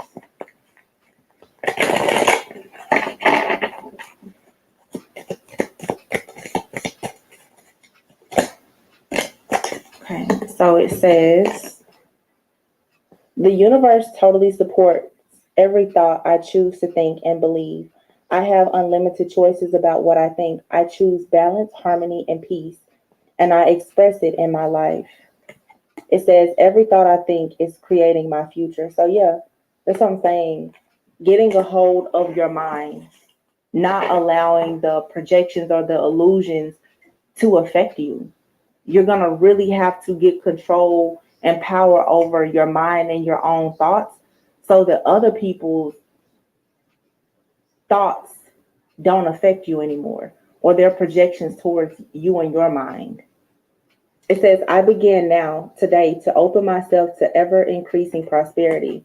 My income is constantly increasing. So for some of you, this is definitely a time where you need to be focusing on your finances, your career, and managing your resources better. And the last card, it says, I am not limited by any past thinking. I choose my thoughts with care. I constantly have new insights and new ways at looking at my world. I am willing to change and grow. It says, it's only a thought, and a thought can be changed. Your reality can be changed. I want to see what this one says. Oh, wow. So this one says, I am willing to let go. It says, I release others to experience whatever is meaningful to them, and I am free to create that which is meaningful to me. Yeah. You got to let go of some people, places, things, and situations. And this says, I now create a wonderful new job. Heavy emphasis here on work. It says, I am totally open and receptive to a wonderful new position, using my creative talents and abilities, working for and with people I love in a wonderful location and earning good money. So for some of you, it's time for you to go ahead and start that business. The Empress and the High Priestess came out. For some of you, it's time for you to start doing something that allows you to be more creative. You're needing to find, turn your pain into purpose, and your purpose will lead you to more profits. This is an awakening for you. And a lot of you, once you get on that path of really exploring yourself, being more creative, perhaps embracing entrepreneurship, taking the training wheels off, you will start to meet people who have the same insight and awareness as you, like-minded individuals. And if you're looking, or even if you're not looking, most likely that's where you will also find your counterpart. Okay, so you guys, I really hope that this was an encouraging word for you today. Definitely was a more, I would say, healing message. It's been so much just mess coming out in the readings, but I feel like God, our angels, and the ancestors and guides are just like, don't lose focus. Do not lose focus on what is really important, and that's you and this new beginning. People now, they create illusions so that you don't focus on what's coming towards you. All right. So I love you all very much. Always go within so that you never go without. Please be sure to like, comment, subscribe, and share. And I will catch you on the next one. Bye.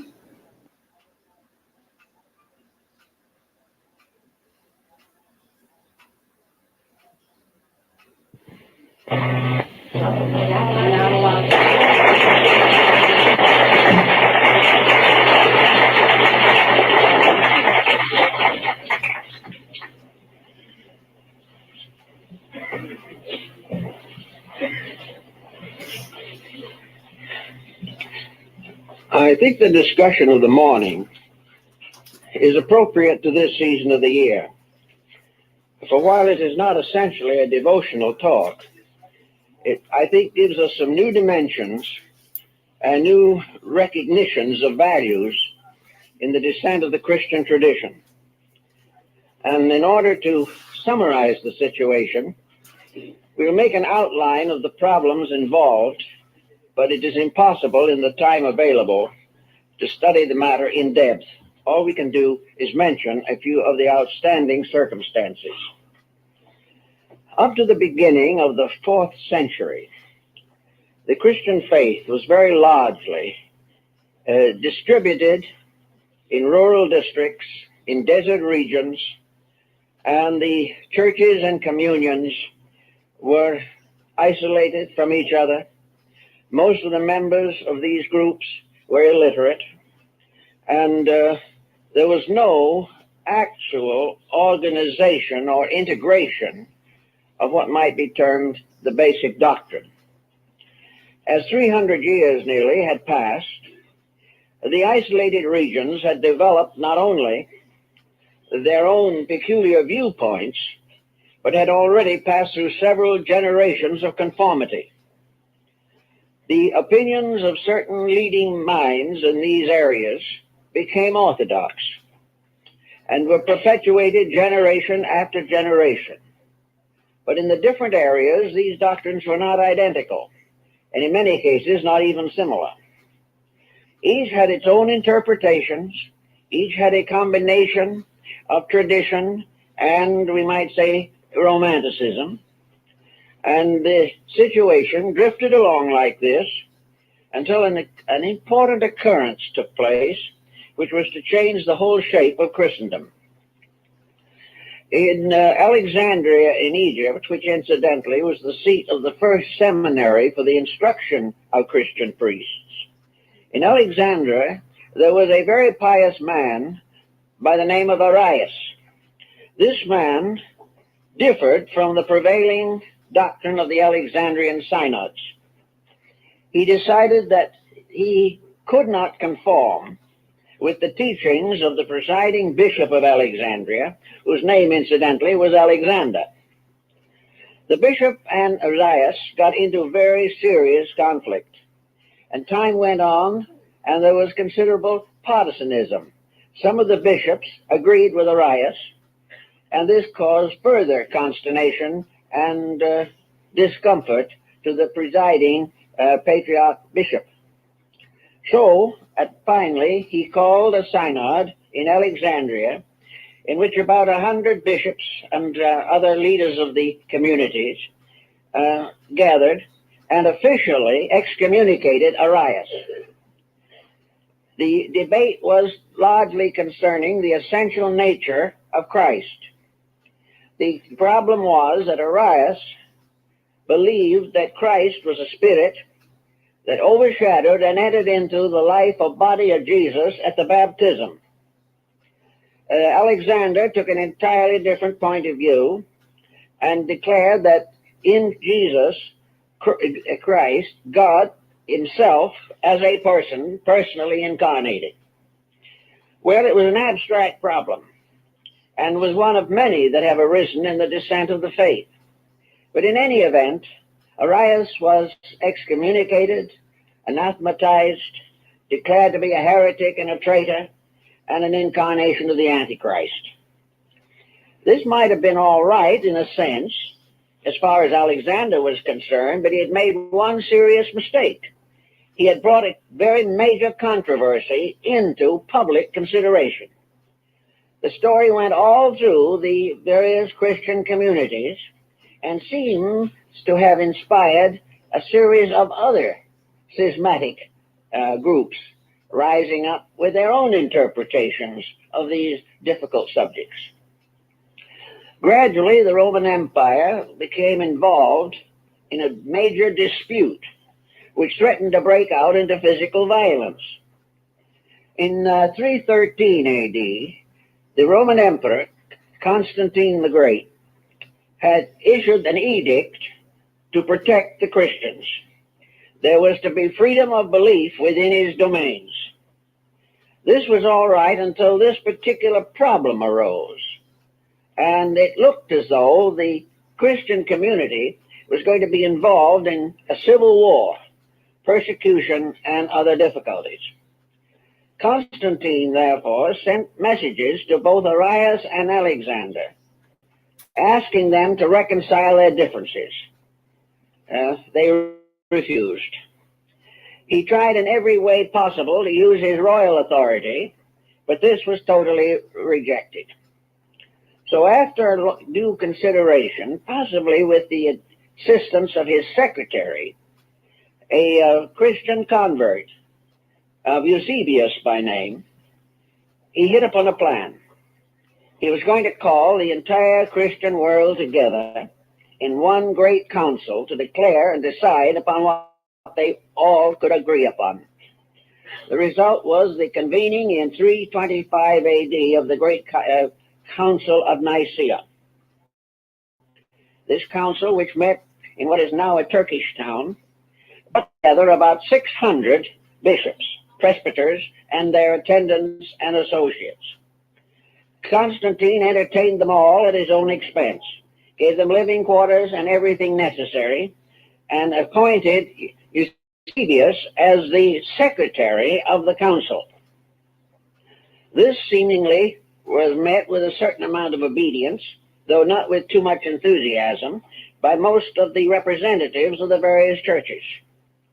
Here we had these people, many of whom disagreed with each other, and before really they had settled down to consider anything, most of them had written private letters to the emperor, accusing one of the others of something.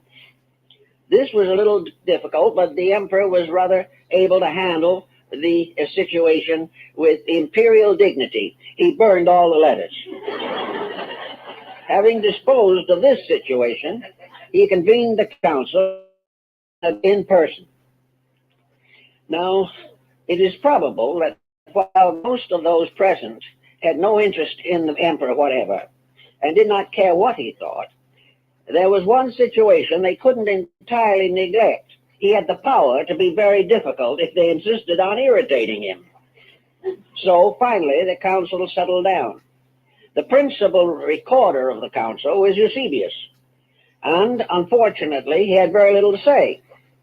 Not very much is known as to the actual workings of this council. Many historians have been up against it, and Eusebius' principal work, the Ecclesiastical History, gives no clear indication of what was accomplished. It is known, however, that the Congress met, that there were many debates and discussions, and some way, somehow, the problem of unifying the doctrines came into focus. Now we have to go back a little bit to another part of the situation. These old bishops and others who came to the council, some, by the way, passed on en route and never got there. They were the oldest people in their communities and the most venerated.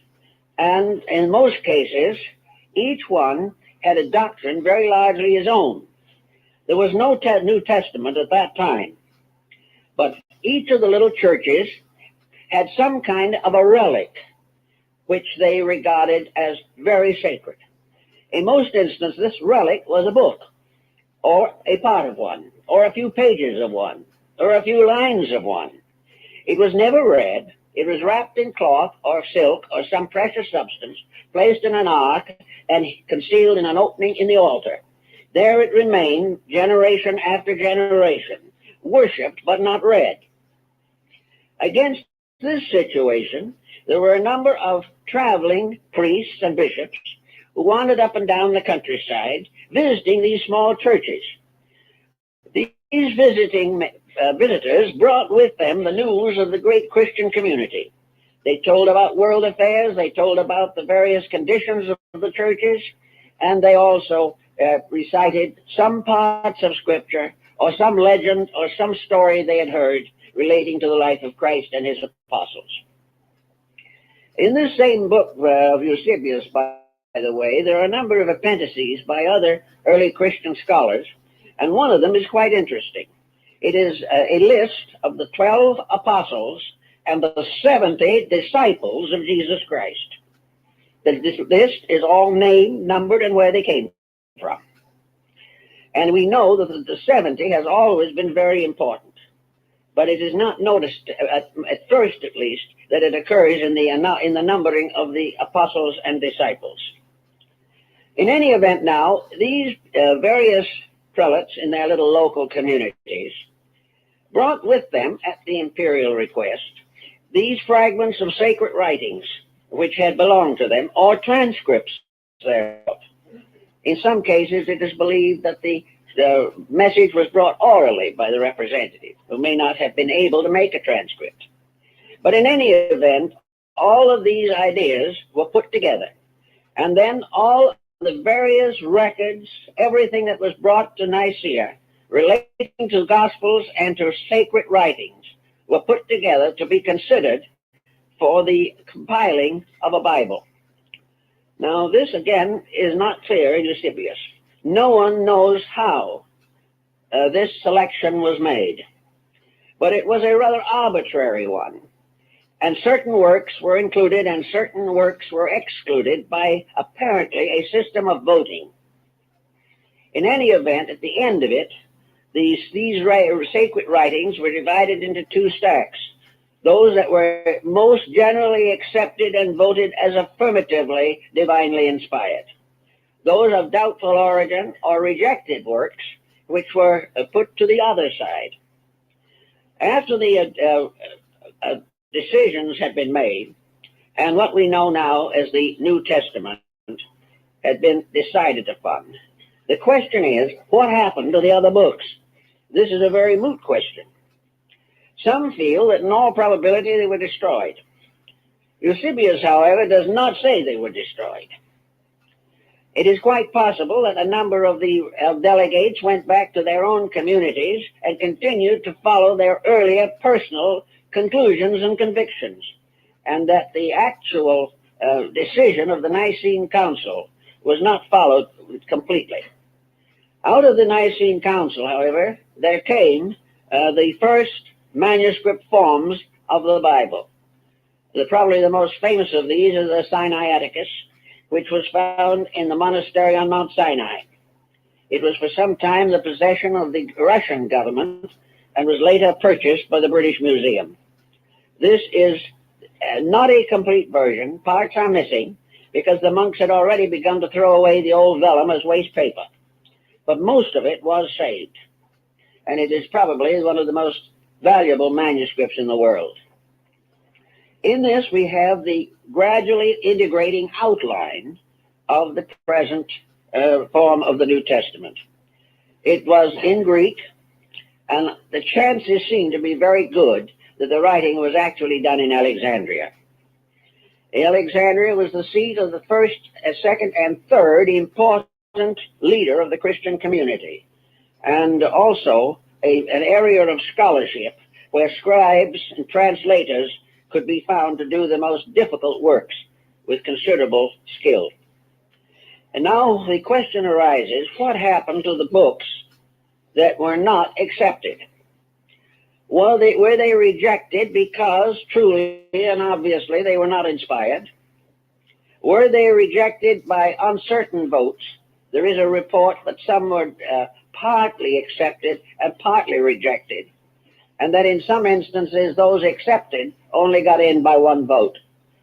But the fact remains, what happened to the ones that didn't get in at all?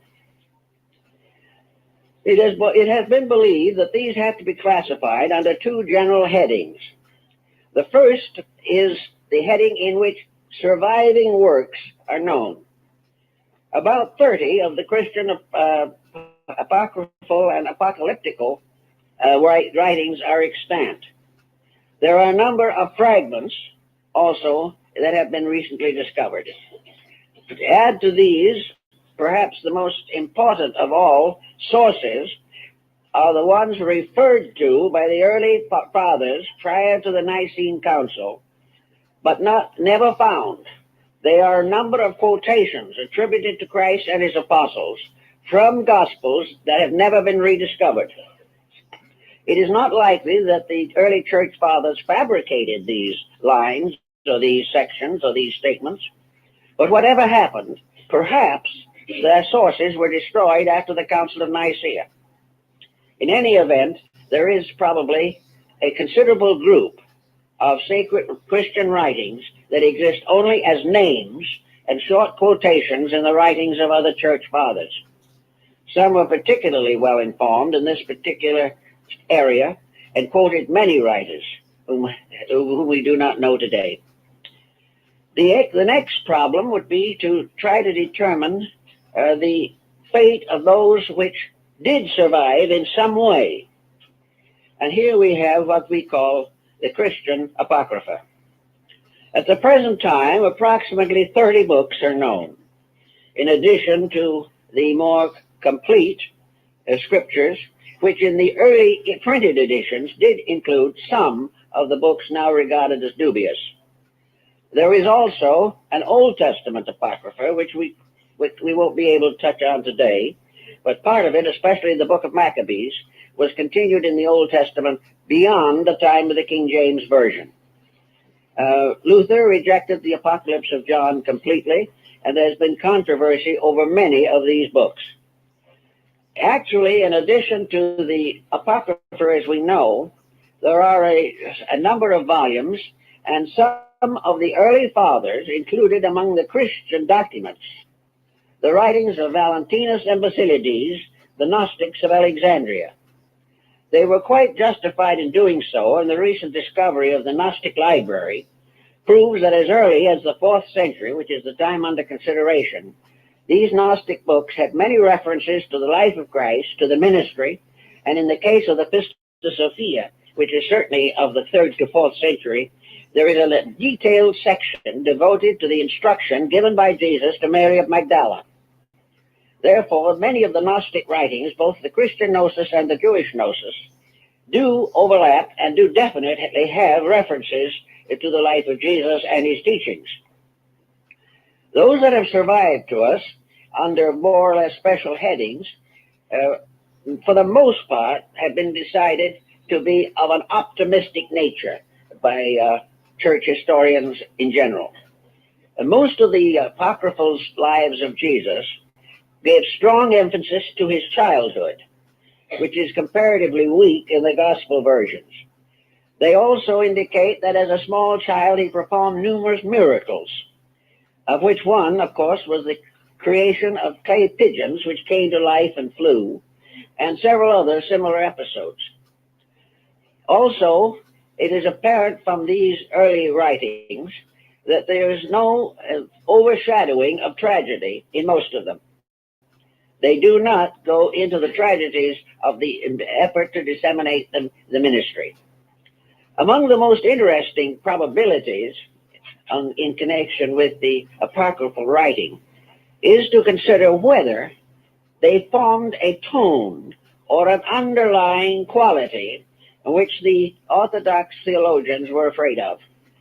And this is perhaps best noted in the Gospel of Nicodemus, which is very interesting and does include the death of Jesus and the descent into the underworld and the harrowing of hell, in which he went down.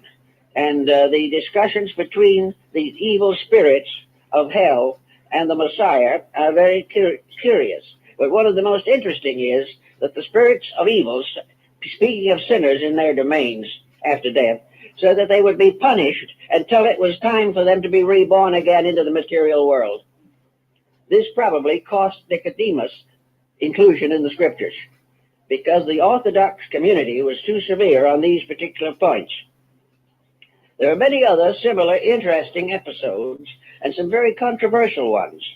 One of the most interesting and stimulating groups consists of the letters of Paul and to Paul in relation to Seneca. According to one of the apocryphals, Seneca, a Roman philosopher of considerable esteem, wrote many letters to Paul, the apostle, and in turn he wrote to Seneca. The tone of the apocryphal book is to the effect that Seneca, if not a convert, was very sympathetic to the Christian cause. And there was considerable discussion of fine points of theology. But for the most part, the letters were of a kind of general, kindly, and constructive attitude throughout the story. Another interesting group of material deals with the life of Pilate after the crucifixion of Christ. According to this particular little apocryphal section, he was returned to Rome, where he was made accountable to the emperor for his conduct. He took with him the seamless coat of Jesus, and whenever he was called into the presence of the emperor, he wore this coat. And while he wore this coat, the emperor could not convict him. So the emperor made arrangements for the coat to be taken away at a certain time. Then Pilate was convicted and executed for his bad judgment in connection with the death of Jesus. This becomes the basis of quite an elaborate structure in one of the apocryphal sections. We also have, of course, a number of the apocryphal books traced directly to the other disciples beside the evangelists. In other words, that St. Andrew contributed, Barnabas, who was with Paul for a long time, did the book that by his name among the Apocrypha. And the books of Hermas are very interesting and important. The Proevangelium of the Pseudo-Matthew. Many of these works are probably worthy of inclusion in the present scriptural collection. However, if we study them very carefully, we are forced to admit that they do not add a great deal of specialized information.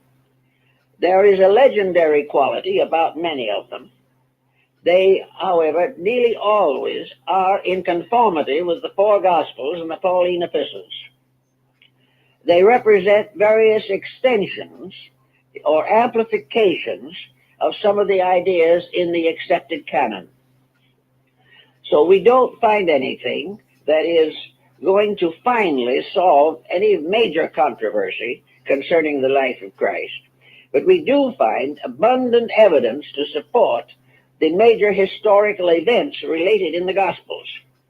We also find that there seems to be an effort, or was an effort, to depreciate mysticism, and a major, at least oblique attack on the Egyptian Neoplatonism.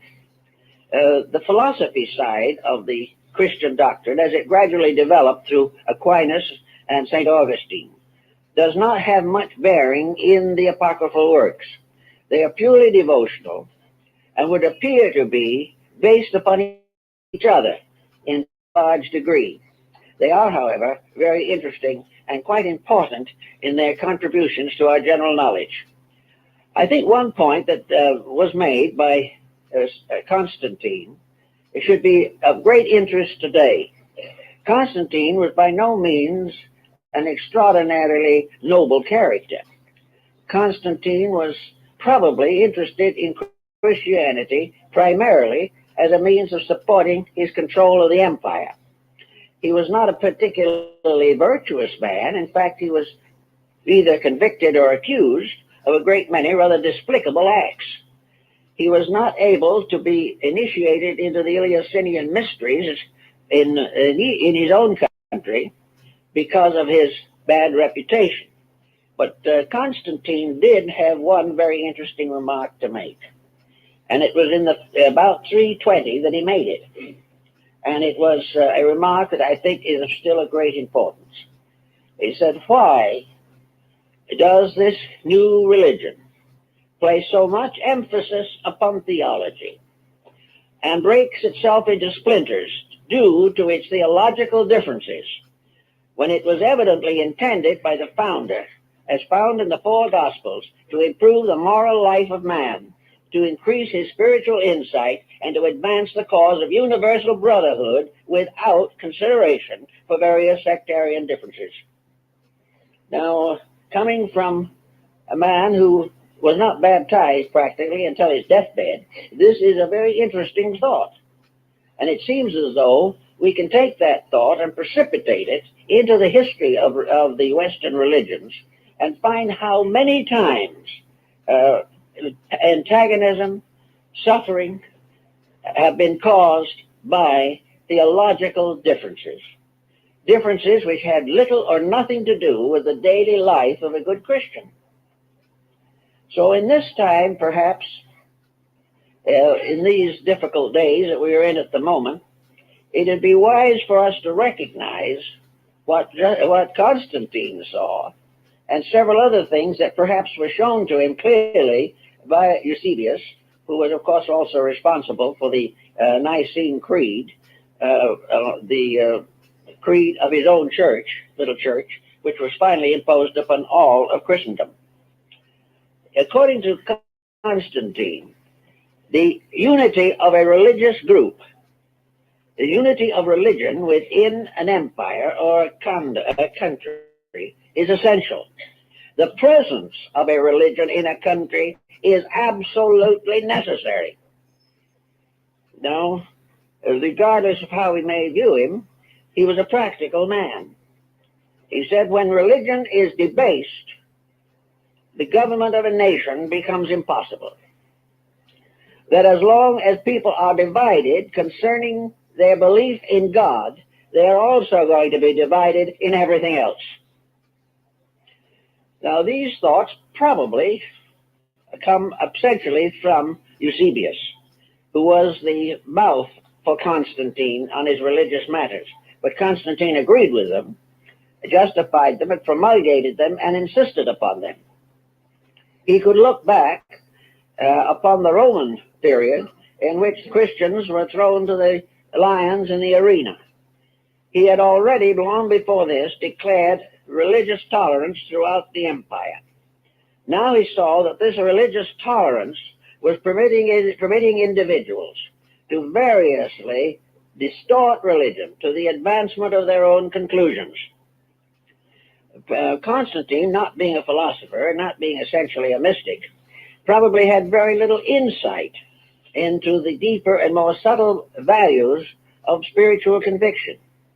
But he did see the effect of various religious mistakes upon the secular life of humanity.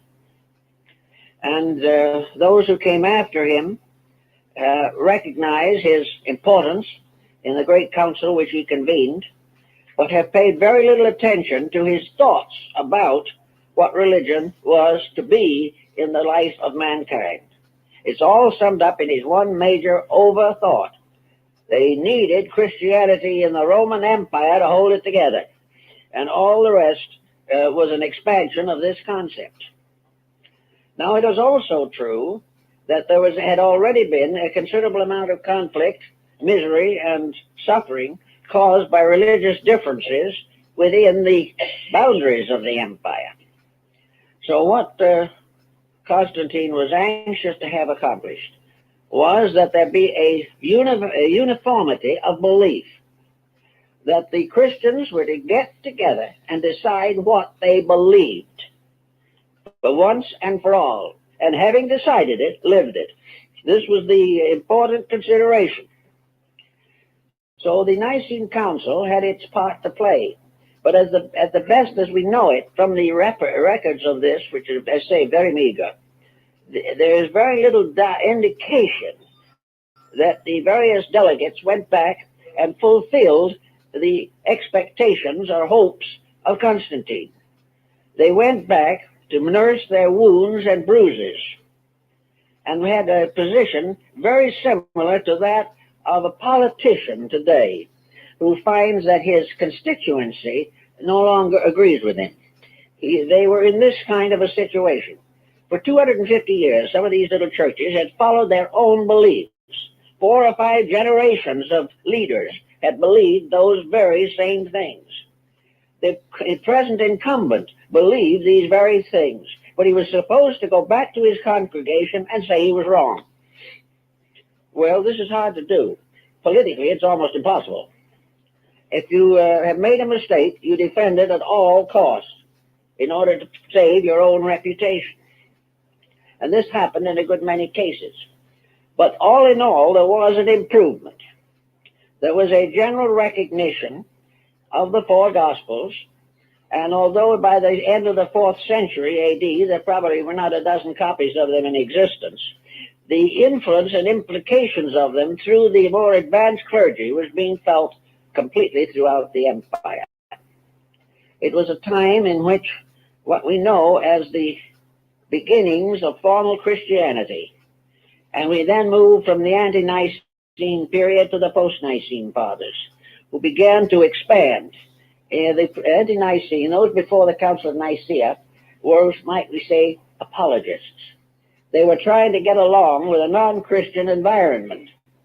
They were therefore, as in the case of Clement of Alexandria in origin, forced to make certain compromises.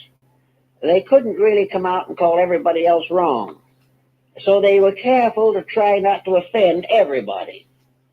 But after the Nicene Council, the apologists faded away and the propagandists moved in with everything they had and insisted upon this uniformity and conformity of belief.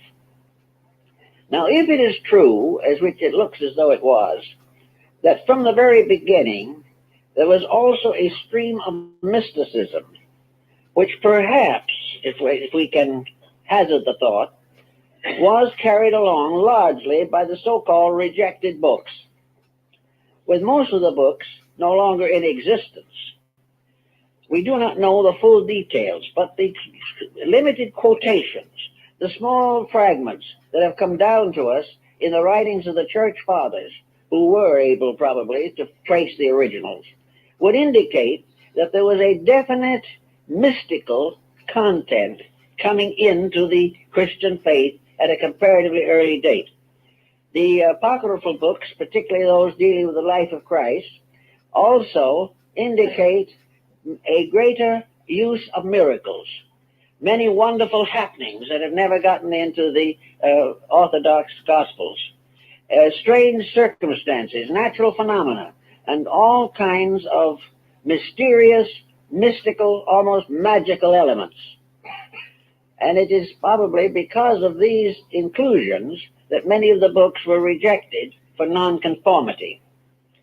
But even though this conformity was not acceptable, there is no doubt in the world that by the 4th century, Christian mysticism was reasonably firmly established.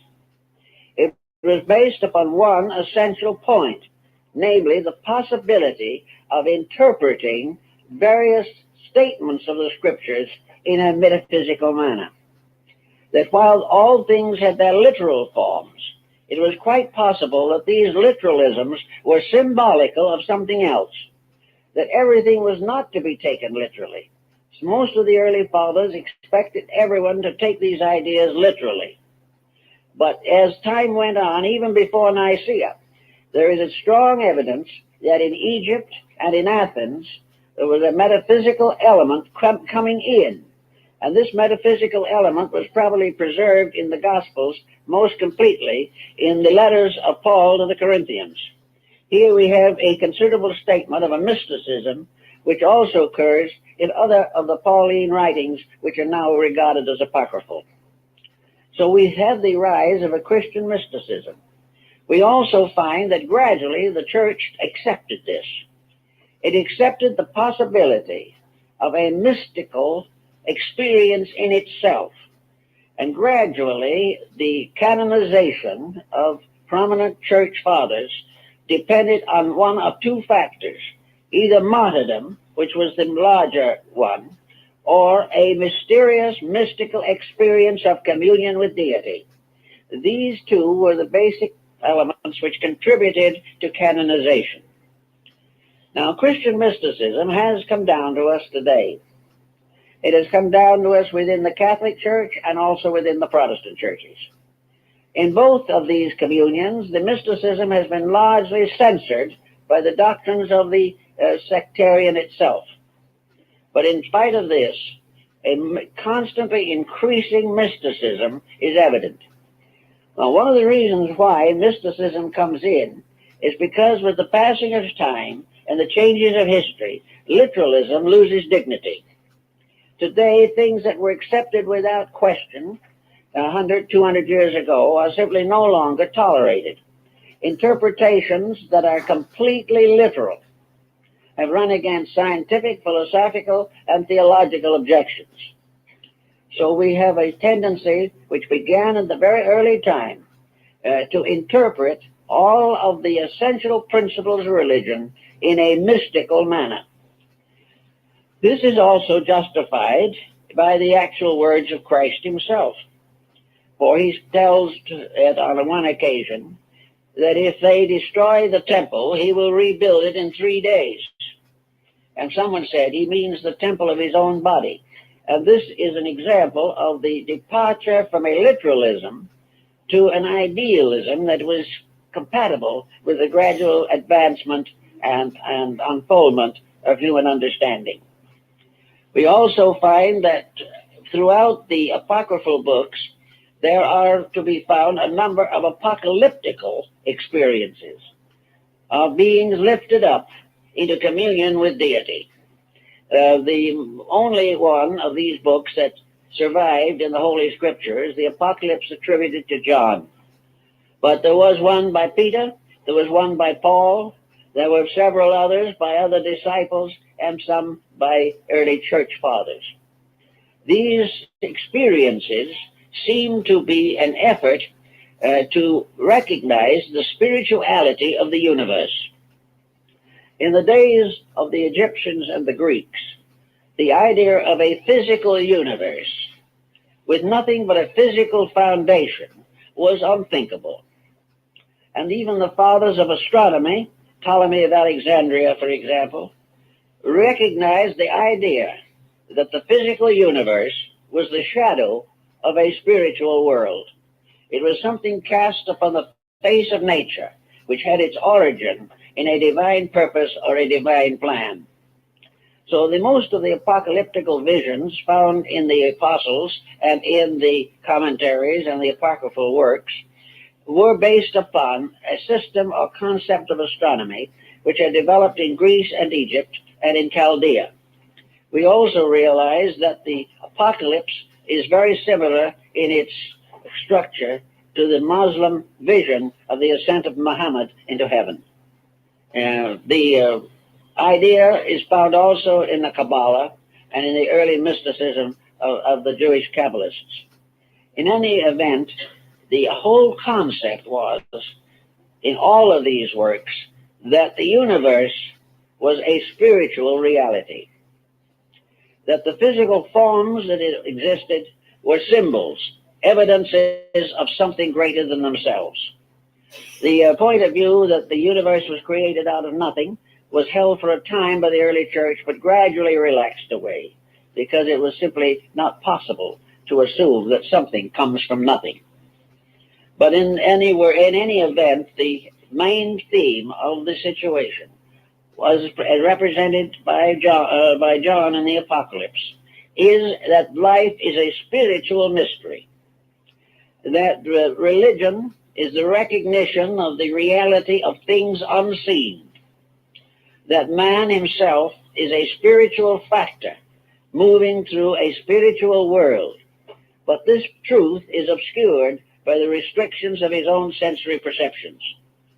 Therefore, the early communion had to believe and affirm, as is represented on the ceiling of the Sistine Chapel in Rome, that the divine power fashioning things, creating things, was in truth a deity, not merely a law, not merely a mechanics going on forever through time and space. That there was a divine mind and a divine consciousness and a divine soul behind the mystery of existence, and that the manifestation of this divinity was particularly summarized in the ministry of Jesus Christ. So that the apocalyptical books all have this flavor, but do not fully mature it. One of the reasons why they did not mature it was because to do so, they would have been required to accept certain non-Christian principles, already well known and in circulation in the areas. So it was best not to go into detail on this, but to maintain the simple fact, undeniable and irrefutable, that the universe is essentially a spiritual reality. Most of the apocalyptical writings assume this. The Apocrypha intimate it, and they also intimate in various ways the importance of the individual's acceptances of certain truths. I think we may also say that the apocryphal books contain a number of allegories like the accepted volumes, which require interpretation to even make reasonable sense. They are parables, they are symbols, they are myths, legends, all of which, however, are founded in the spiritual fact of man's existence in a divine plan.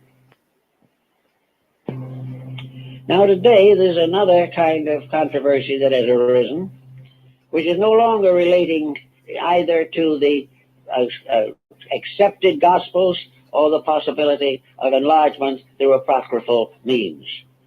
The head-on collision today is between what we might term materialism and idealism. The non-believers of antiquity were regarded as heretics. The non-believers of today pride themselves that they are scientific intellectualists. They believe what they believe, just as all these little priests and bishops back in the 3rd century and 4th century believed what they believed.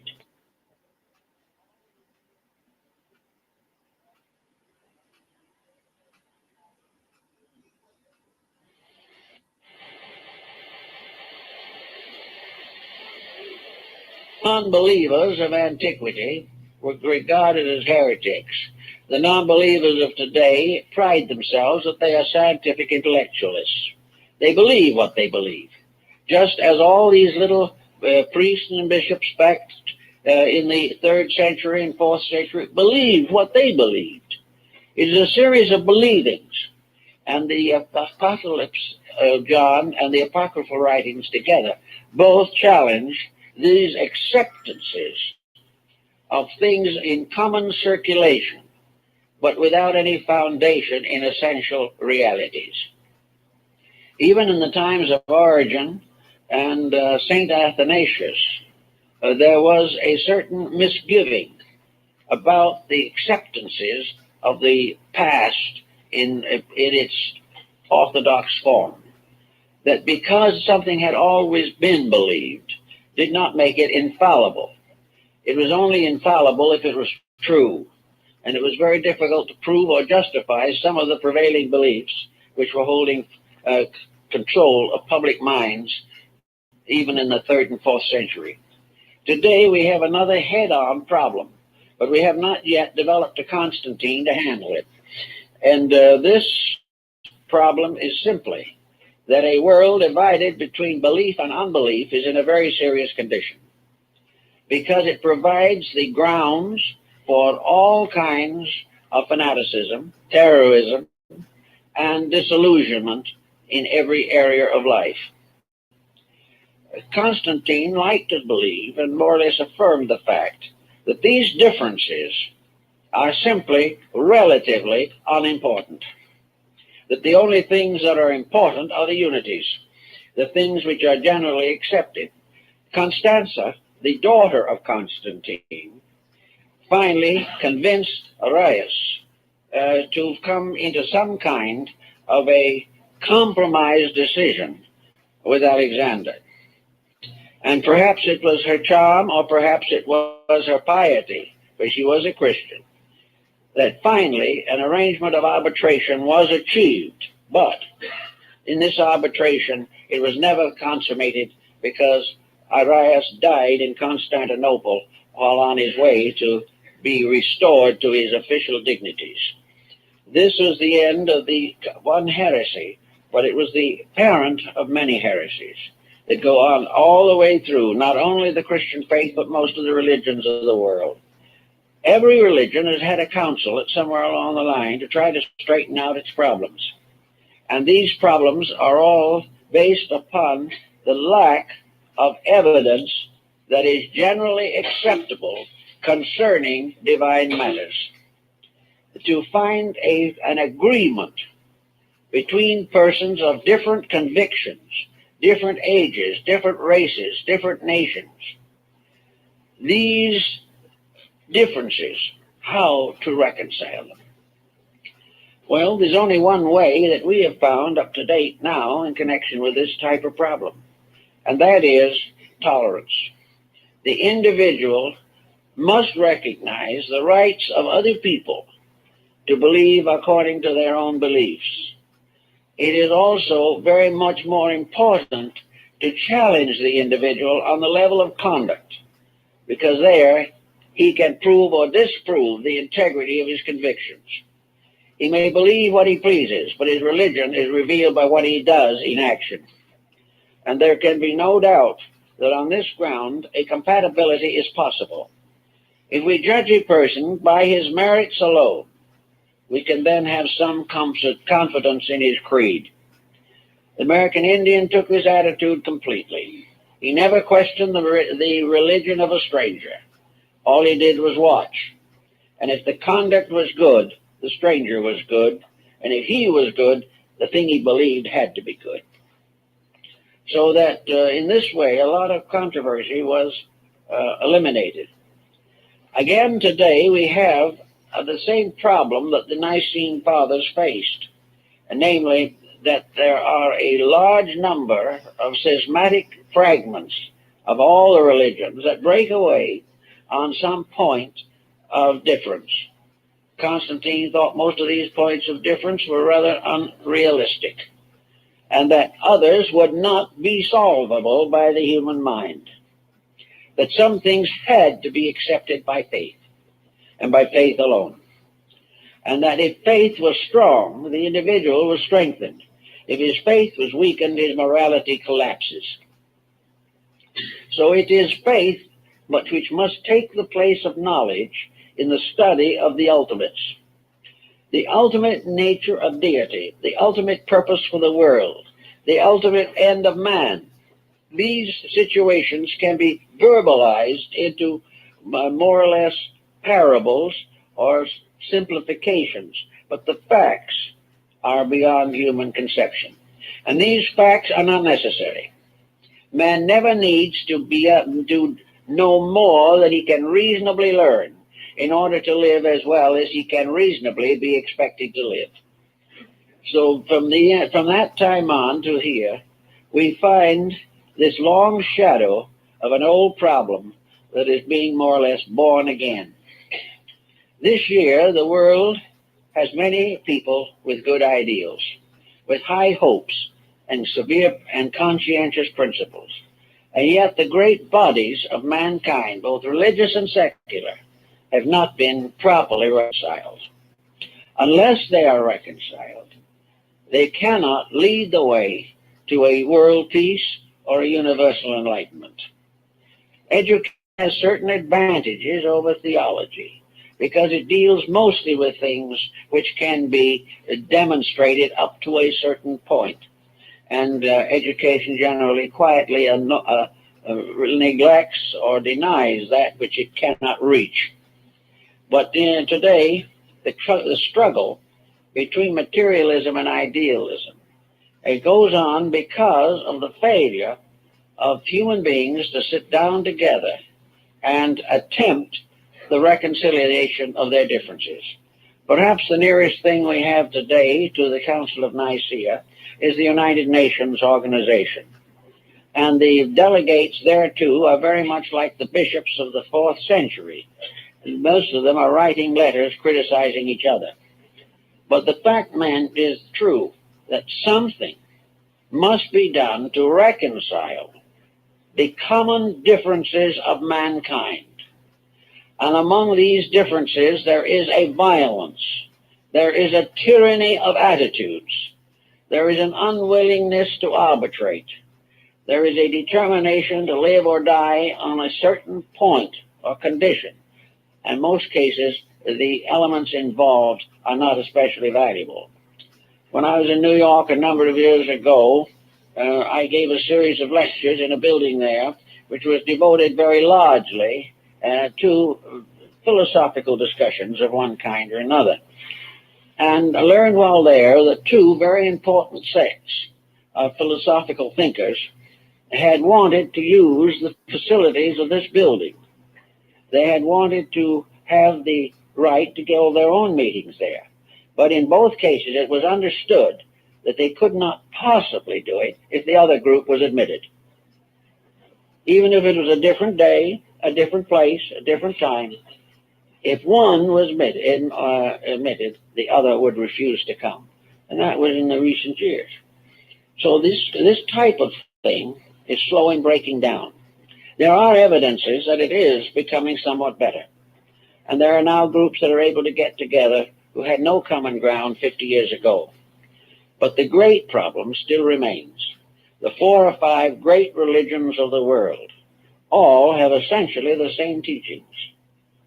And as one great scholar of the past said, there are 70 names of God, but only one God. There are many faiths, but only one reality behind them all. And we have been divided for centuries by names and words. We have thought if the word was different, they were talking about a different thing. But this is not true. The one great thing that we have to learn is the divine law governing life. And we have to learn to get together and serve that law together and in cooperative relationships. World Fellowships of Faith, I attended the World Congress of Religions and many other groups trying to work out these problems. They have strong support from minority groups, from those who are not prejudiced, but the rest are in the same bad spot as that which confronted Constantine in 325 AD. The situation must be clarified. We cannot permit this difference of opinion.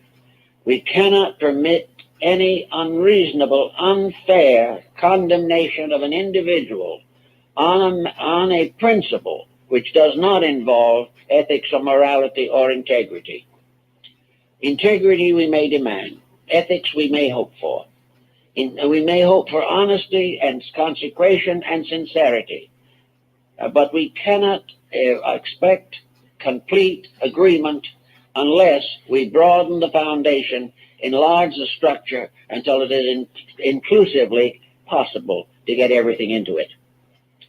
Now, at this time, we are gathered to celebrate the birthday of the greatest figure in the history of humanity. And the power of this figure in the transforming of the life of mankind cannot be overestimated. All the words that were written about him, all the gospels that try to interpret him, are secondary to the miracle of the fact itself. We found finally a voice that was the loudest voice that the world has ever heard, a voice which is still strong enough to control the religious life or influence the religious life of over half of the human race. Now, this power lies not in wealth, in militarism, despotism, or physical authority, but in the magnificent example which reaches into our lives and hearts and inspires us to do likewise. We are in the presence of a magnificent symbol of man's proper way of life.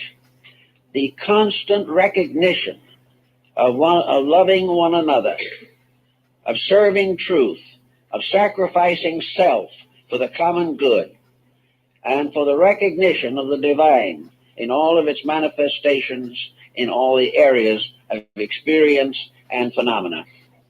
Recognizing this, we do have a tremendous wealth, a wealth of spiritual integrities, a wealth that cuts through all of the racial and economic and social states of humanity. We have many groups in the Christian communion from other nations, other races, from far places, and every phase of human culture has been influenced. So therefore, we need now perhaps to learn the lesson of the Council of Nicaea, to learn the lesson of finding a way to codify the entire concept of man's life. Several efforts have been made to write a religious book, a universal religious book. My old friend Dr. Riley tried to do it. He called it a Bible of the world, in which the best sections of all sacred books are brought together. This was a very noble experiment. Many profited by it, but it was not strong enough to move the situation in the direction that it has to go. The constant effort of these different beliefs to dominate each other is not consistent with the future well-being of humanity. No one wants to take these beliefs away from them, but it is necessary that they also hold strong enough beliefs in common to make possible a close fraternization and a complete cooperation with the cause of world peace and the improvement of the social condition. This goes back again to the mystical aspects of the early church, as found perhaps best in Neoplatonism and in the doctrines of the Gnosis of Valentinus and Basilides.